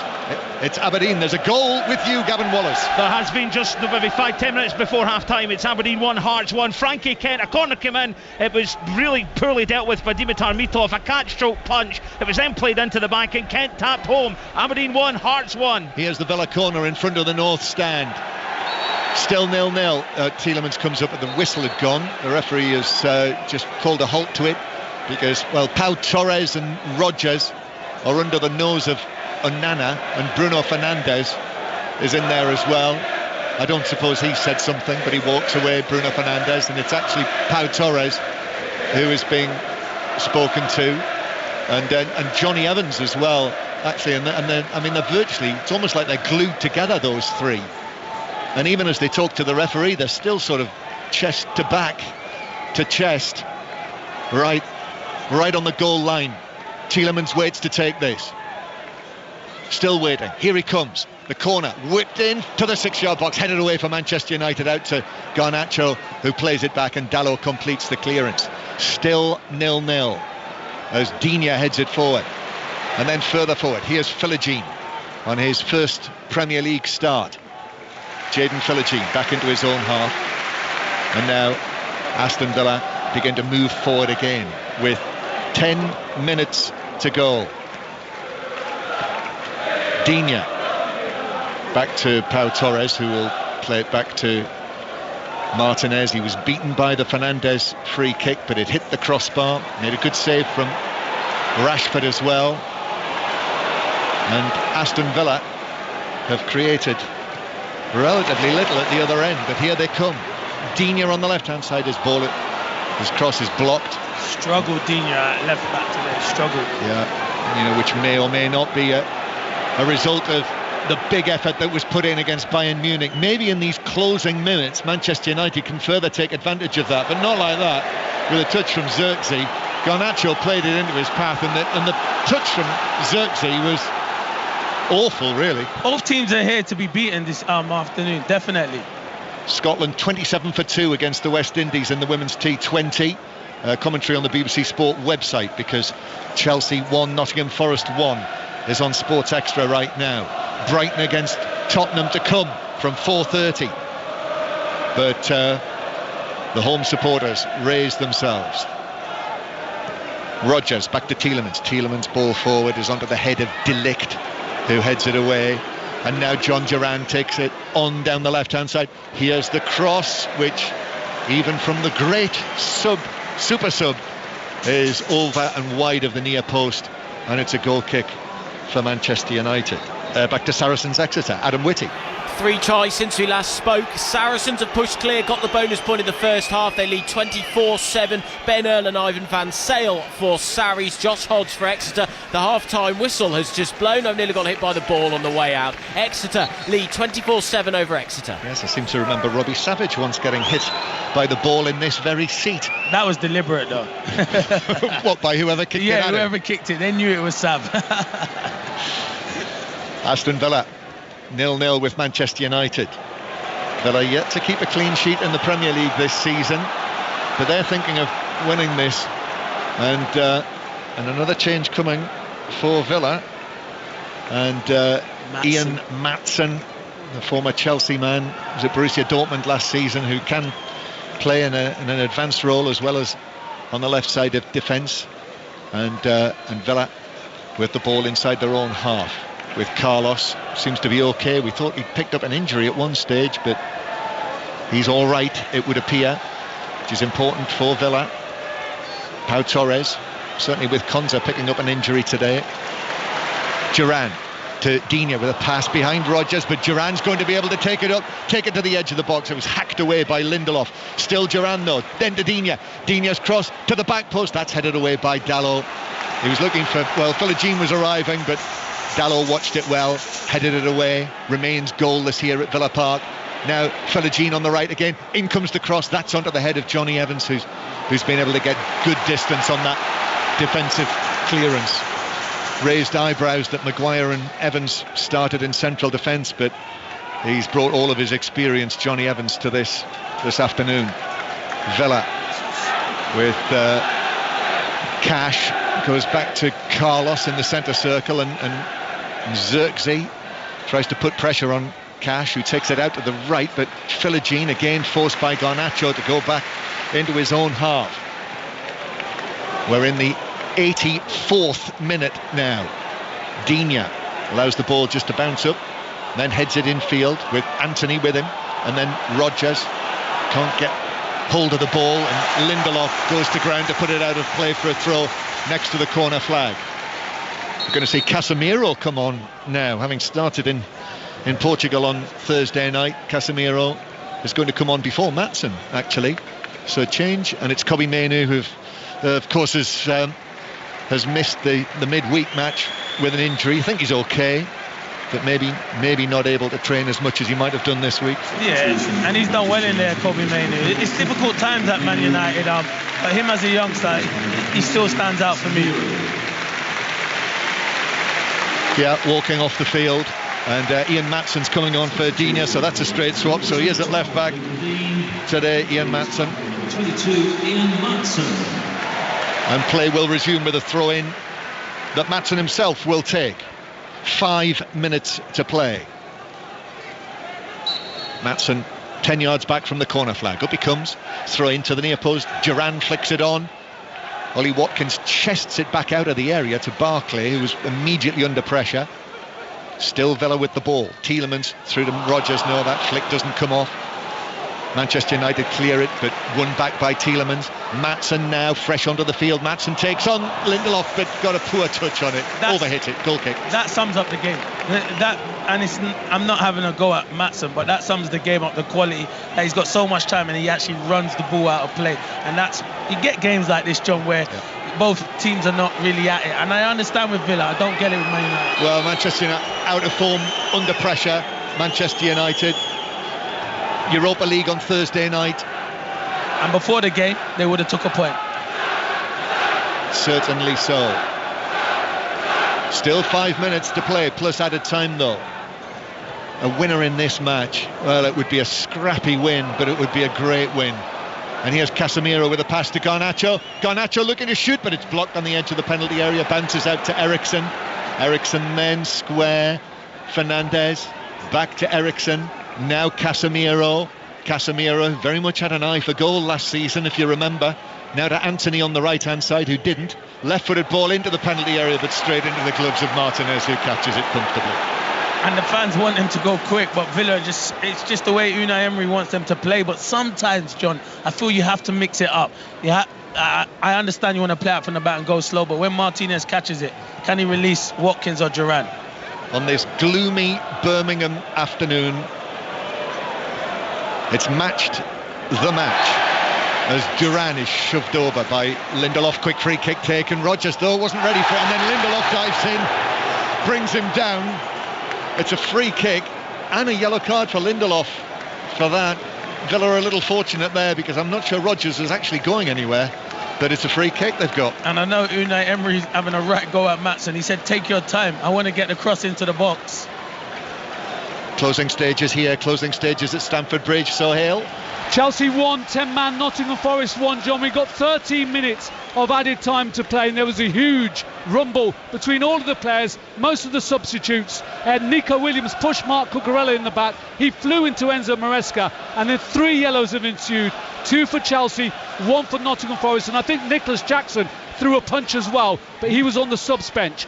Chelsea 1, 10-man Nottingham Forest 1, 13 minutes of stoppage time to play. Heating up there, you'll hear that commentary on Sports Extra. Still Aberdeen 1, Hearts 1 after the Hearts equaliser. Bristol City 0, Cardiff 0, and 0-0 here.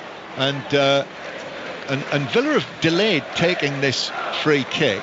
Oh, the referee and his technical stuff. I thought he was coming across to speak to the Villa bench, but actually we're going to have a delay here while he gets that sorted out. So a big moment that we're going to have to wait for, because Robert Jones, they have the technicals strapped to their upper arm, and so his orange shirt is being pulled up by the fourth official, and so we've got a delay. You just tapped me on the arm and pointed out that Jim Ratcliffe and Dave Brailsford are deep in discussions up in their seats behind us, and while we continue to wait, why not let's make another trip to Pittodrie and Gavin Wallace. Half time, John. Aberdeen 1, Hearts 1. What a first half it's been, end to end stuff. Hearts really coming into that as the game kicked on. Open goal though started, or the opening goal came on too. Topi Kiskinen, it was a big deflection. McGrath Clarkson involved in the build-up, and Kiskinen, the Finnish midfielder, gets himself just inside the box. It takes a deflection and over the top of Craig Gordon. The second though, 10 minutes before half-time, it was a poor clearance from the goalkeeper Mitov in the Aberdeen goal. Frankie Kent was on the scene at the back post to tap home the cross that came back in. Half-time, Aberdeen 1, Hearts 1.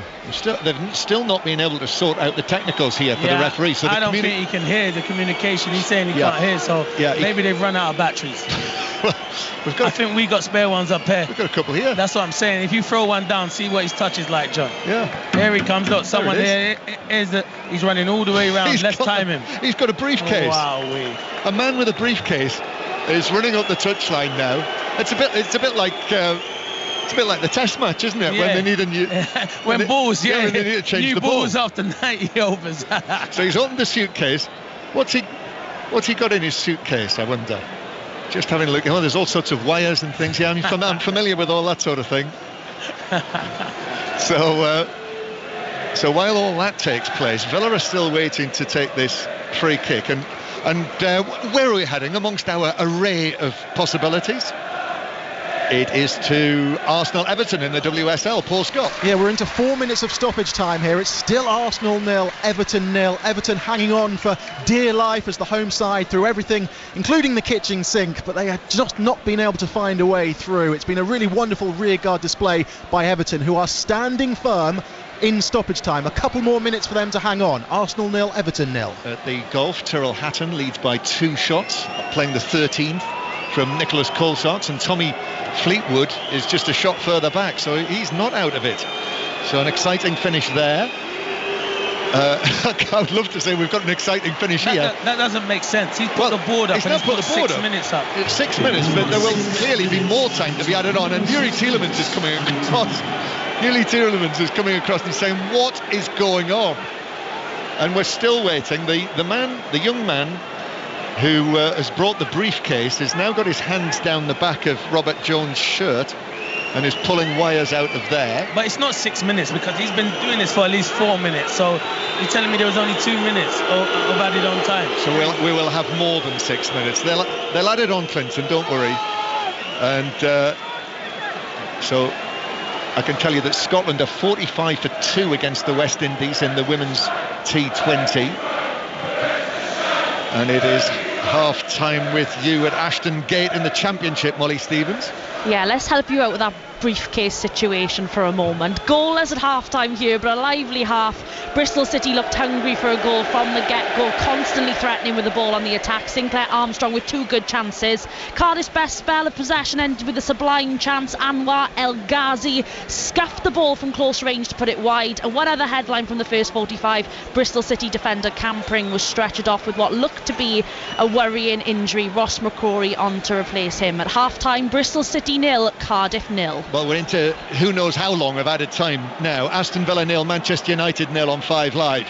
Very 0-0 it's been. But Villa with a free kick. It would be absolutely devastating for United if they let this in. Tielemans plays it in. Pau Torres heads it across the box. Good header won there by De Ligt. Comes out to Philogene, who takes it out towards the far side. Still in possession. Orange boots. Infield to Rogers. Tried to find the return pass to Philogene, but Dalot knocked that out of play for a throw-in on the far side. The young man with the briefcase has just walked down the touchline, glued to his glued to his mobile phone, presumably receiving pictures from his friends of the television and him appearing on it.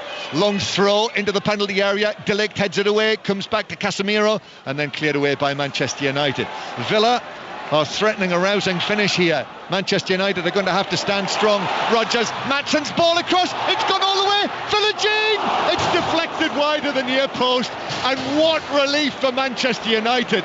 And Nana walks across and gives Dalot a bear hug after he was the one who deflected it wide of the post. That was bound for goal from Philogene. Yeah, it's a great block from Dalot. It's good football between Maatsen, Watkins and Rodgers, and it's a great block from Dalot. Because, yeah, Philogene, that is beating Onana at the near post. That was a goal saver. Might have been a manager saver. You could be right, John. Corner, though, to Villa. In it comes again, swung to the near post, taken down by Watkins, but as he controlled it, Dalot again nipped in, and Dalot plays it forward, and Garnacho's on the run. Fernandes is in the middle, couldn't find him with the pass.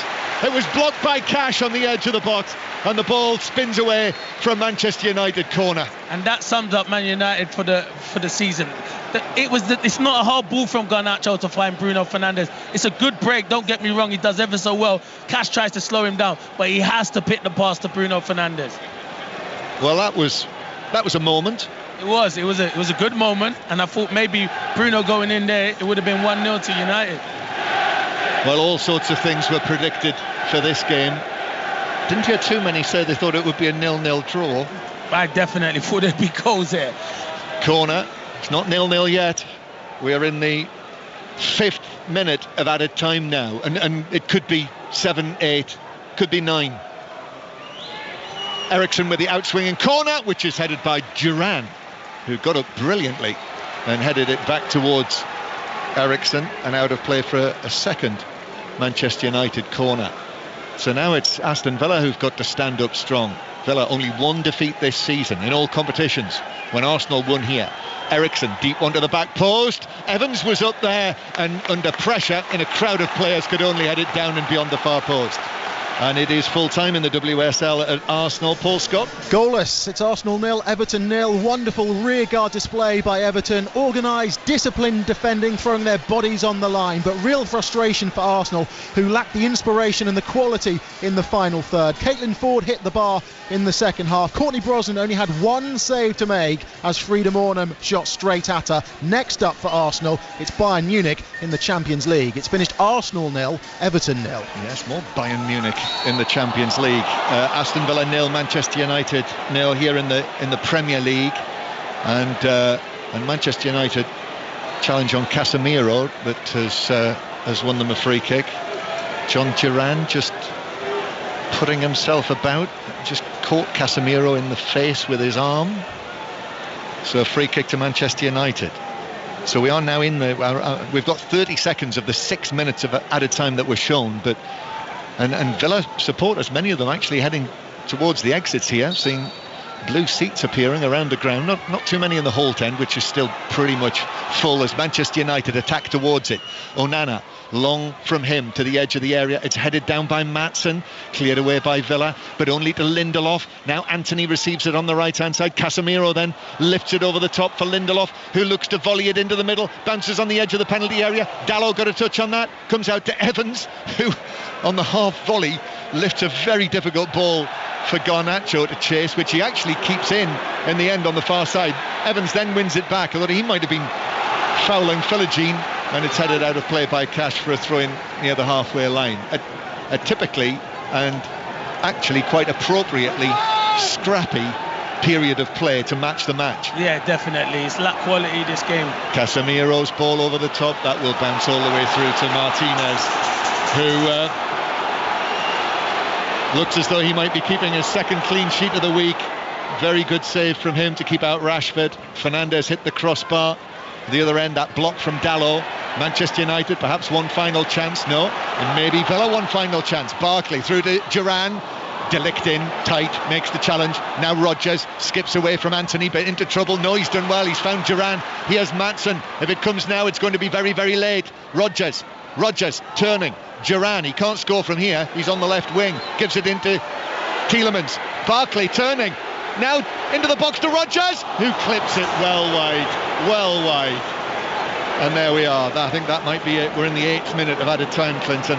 Yeah, he's for how good Rodgers has been this season. It's been, but listen, the whole team have been disappointed. Once he gets into that position, he's trying to clip it to Watkins, but he should be trying to find that far corner. But can't be too critical of Aston Villa. It's been a busy week for them. Yeah, and for Manchester United, the word at the start of the week after the defeat against Tottenham last Sunday afternoon was that the hierarchy would give Erik ten Hag at least these 2 matches in Porto and here at Villa Park, and he's got 2 draws. 3-3 on Thursday night, 0-0 here at Villa Park. Unai Emery turns towards him, handshakes between the 2 managers. I suppose it's probably the minimum to get 2 draws for him from these matches. Yeah, definitely. I think that probably saves Ten Hag them 2 draws. If he had lost here heavily, then he would have been under massive. He still is under massive pressure because Man United shouldn't be where they are in the Premier League. We talk about Man United Football Club, but I think they played Villa at the right time, John. Absolutely at the right time. Yeah, at the right time, definitely. Wednesday, without doubt, had taken a lot of physical energy, mental energy everything out of it. It was a big result to beat Bayern Munich. Bayern Munich ain't lost a group game in about 42 matches. So to lose Villa to do that and upset that record, it was fantastic. So and they had a few injuries, and then you lose Konsa, so huge blow for them. But it's still a good point for both teams. Yeah, more injuries for Villa, so more worries. Manchester United supporters, most of them have stayed, and the team are going across there. And I suppose that's the question, will this settle things for Manchester United? No, this definitely won't settle things. Man United shouldn't be in the bottom half of the table. They talk about Man United Football Club, who have spent a lot of money in the summer, so it won't settle things. It will quieten people for a few weeks until they resume after the international break. But they need to start picking up wins. And as I said, this was the best opportunity because they were playing against an Aston Villa team that looked really tired. But Villa dug in and got a draw. And probably before the game, John, Man United would have took the point. Yeah, he's walking across there, Erik ten Hag, towards the Manchester United fans, applauding them, and they're applauding back. The players are there as well, and then he turns to leave the field. So yeah, overall, over the piece, certainly not. It wasn't Wednesday night, was it? Definitely wasn't Wednesday night, that's for sure. But listen, as I said, Aston Villa, where they are in the league and how they're doing in the Champions League, it's been a fantastic start from them. Yep, just the 1 defeat for them, and Manchester United, their players leave the field after a 0-0 draw here at Villa Park between Aston Villa and Manchester United. I just wish, John Murray, that your man with the briefcase had 22 new batteries in his briefcase, because all of the players looked like they needed it. Yeah, it looked as though they needed the batteries recharging, didn't they? Many of them after the efforts of the week. So yeah, there we are. 0-0 at Goodison Park yesterday for me, 0-0 at Villa Park. It's not about you, John. Well, listen, I've had my fun this week. That's very true. Very true. I mean, look, in any other circumstance, and I know we're not in any other circumstance, that is a good point for Manchester United, Clinton. No, it still is a good point for Man United. Okay. They're coming to Villa Park, so I'd agree with you. They'll probably be frustrated because Villa weren't at the races where Villa have been for most of the season. For the majority of the season, they've been outstanding, Aston Villa. But that you must give credit to Man United at the end. They managed to keep a clean sheet, even though Villa weren't threatening.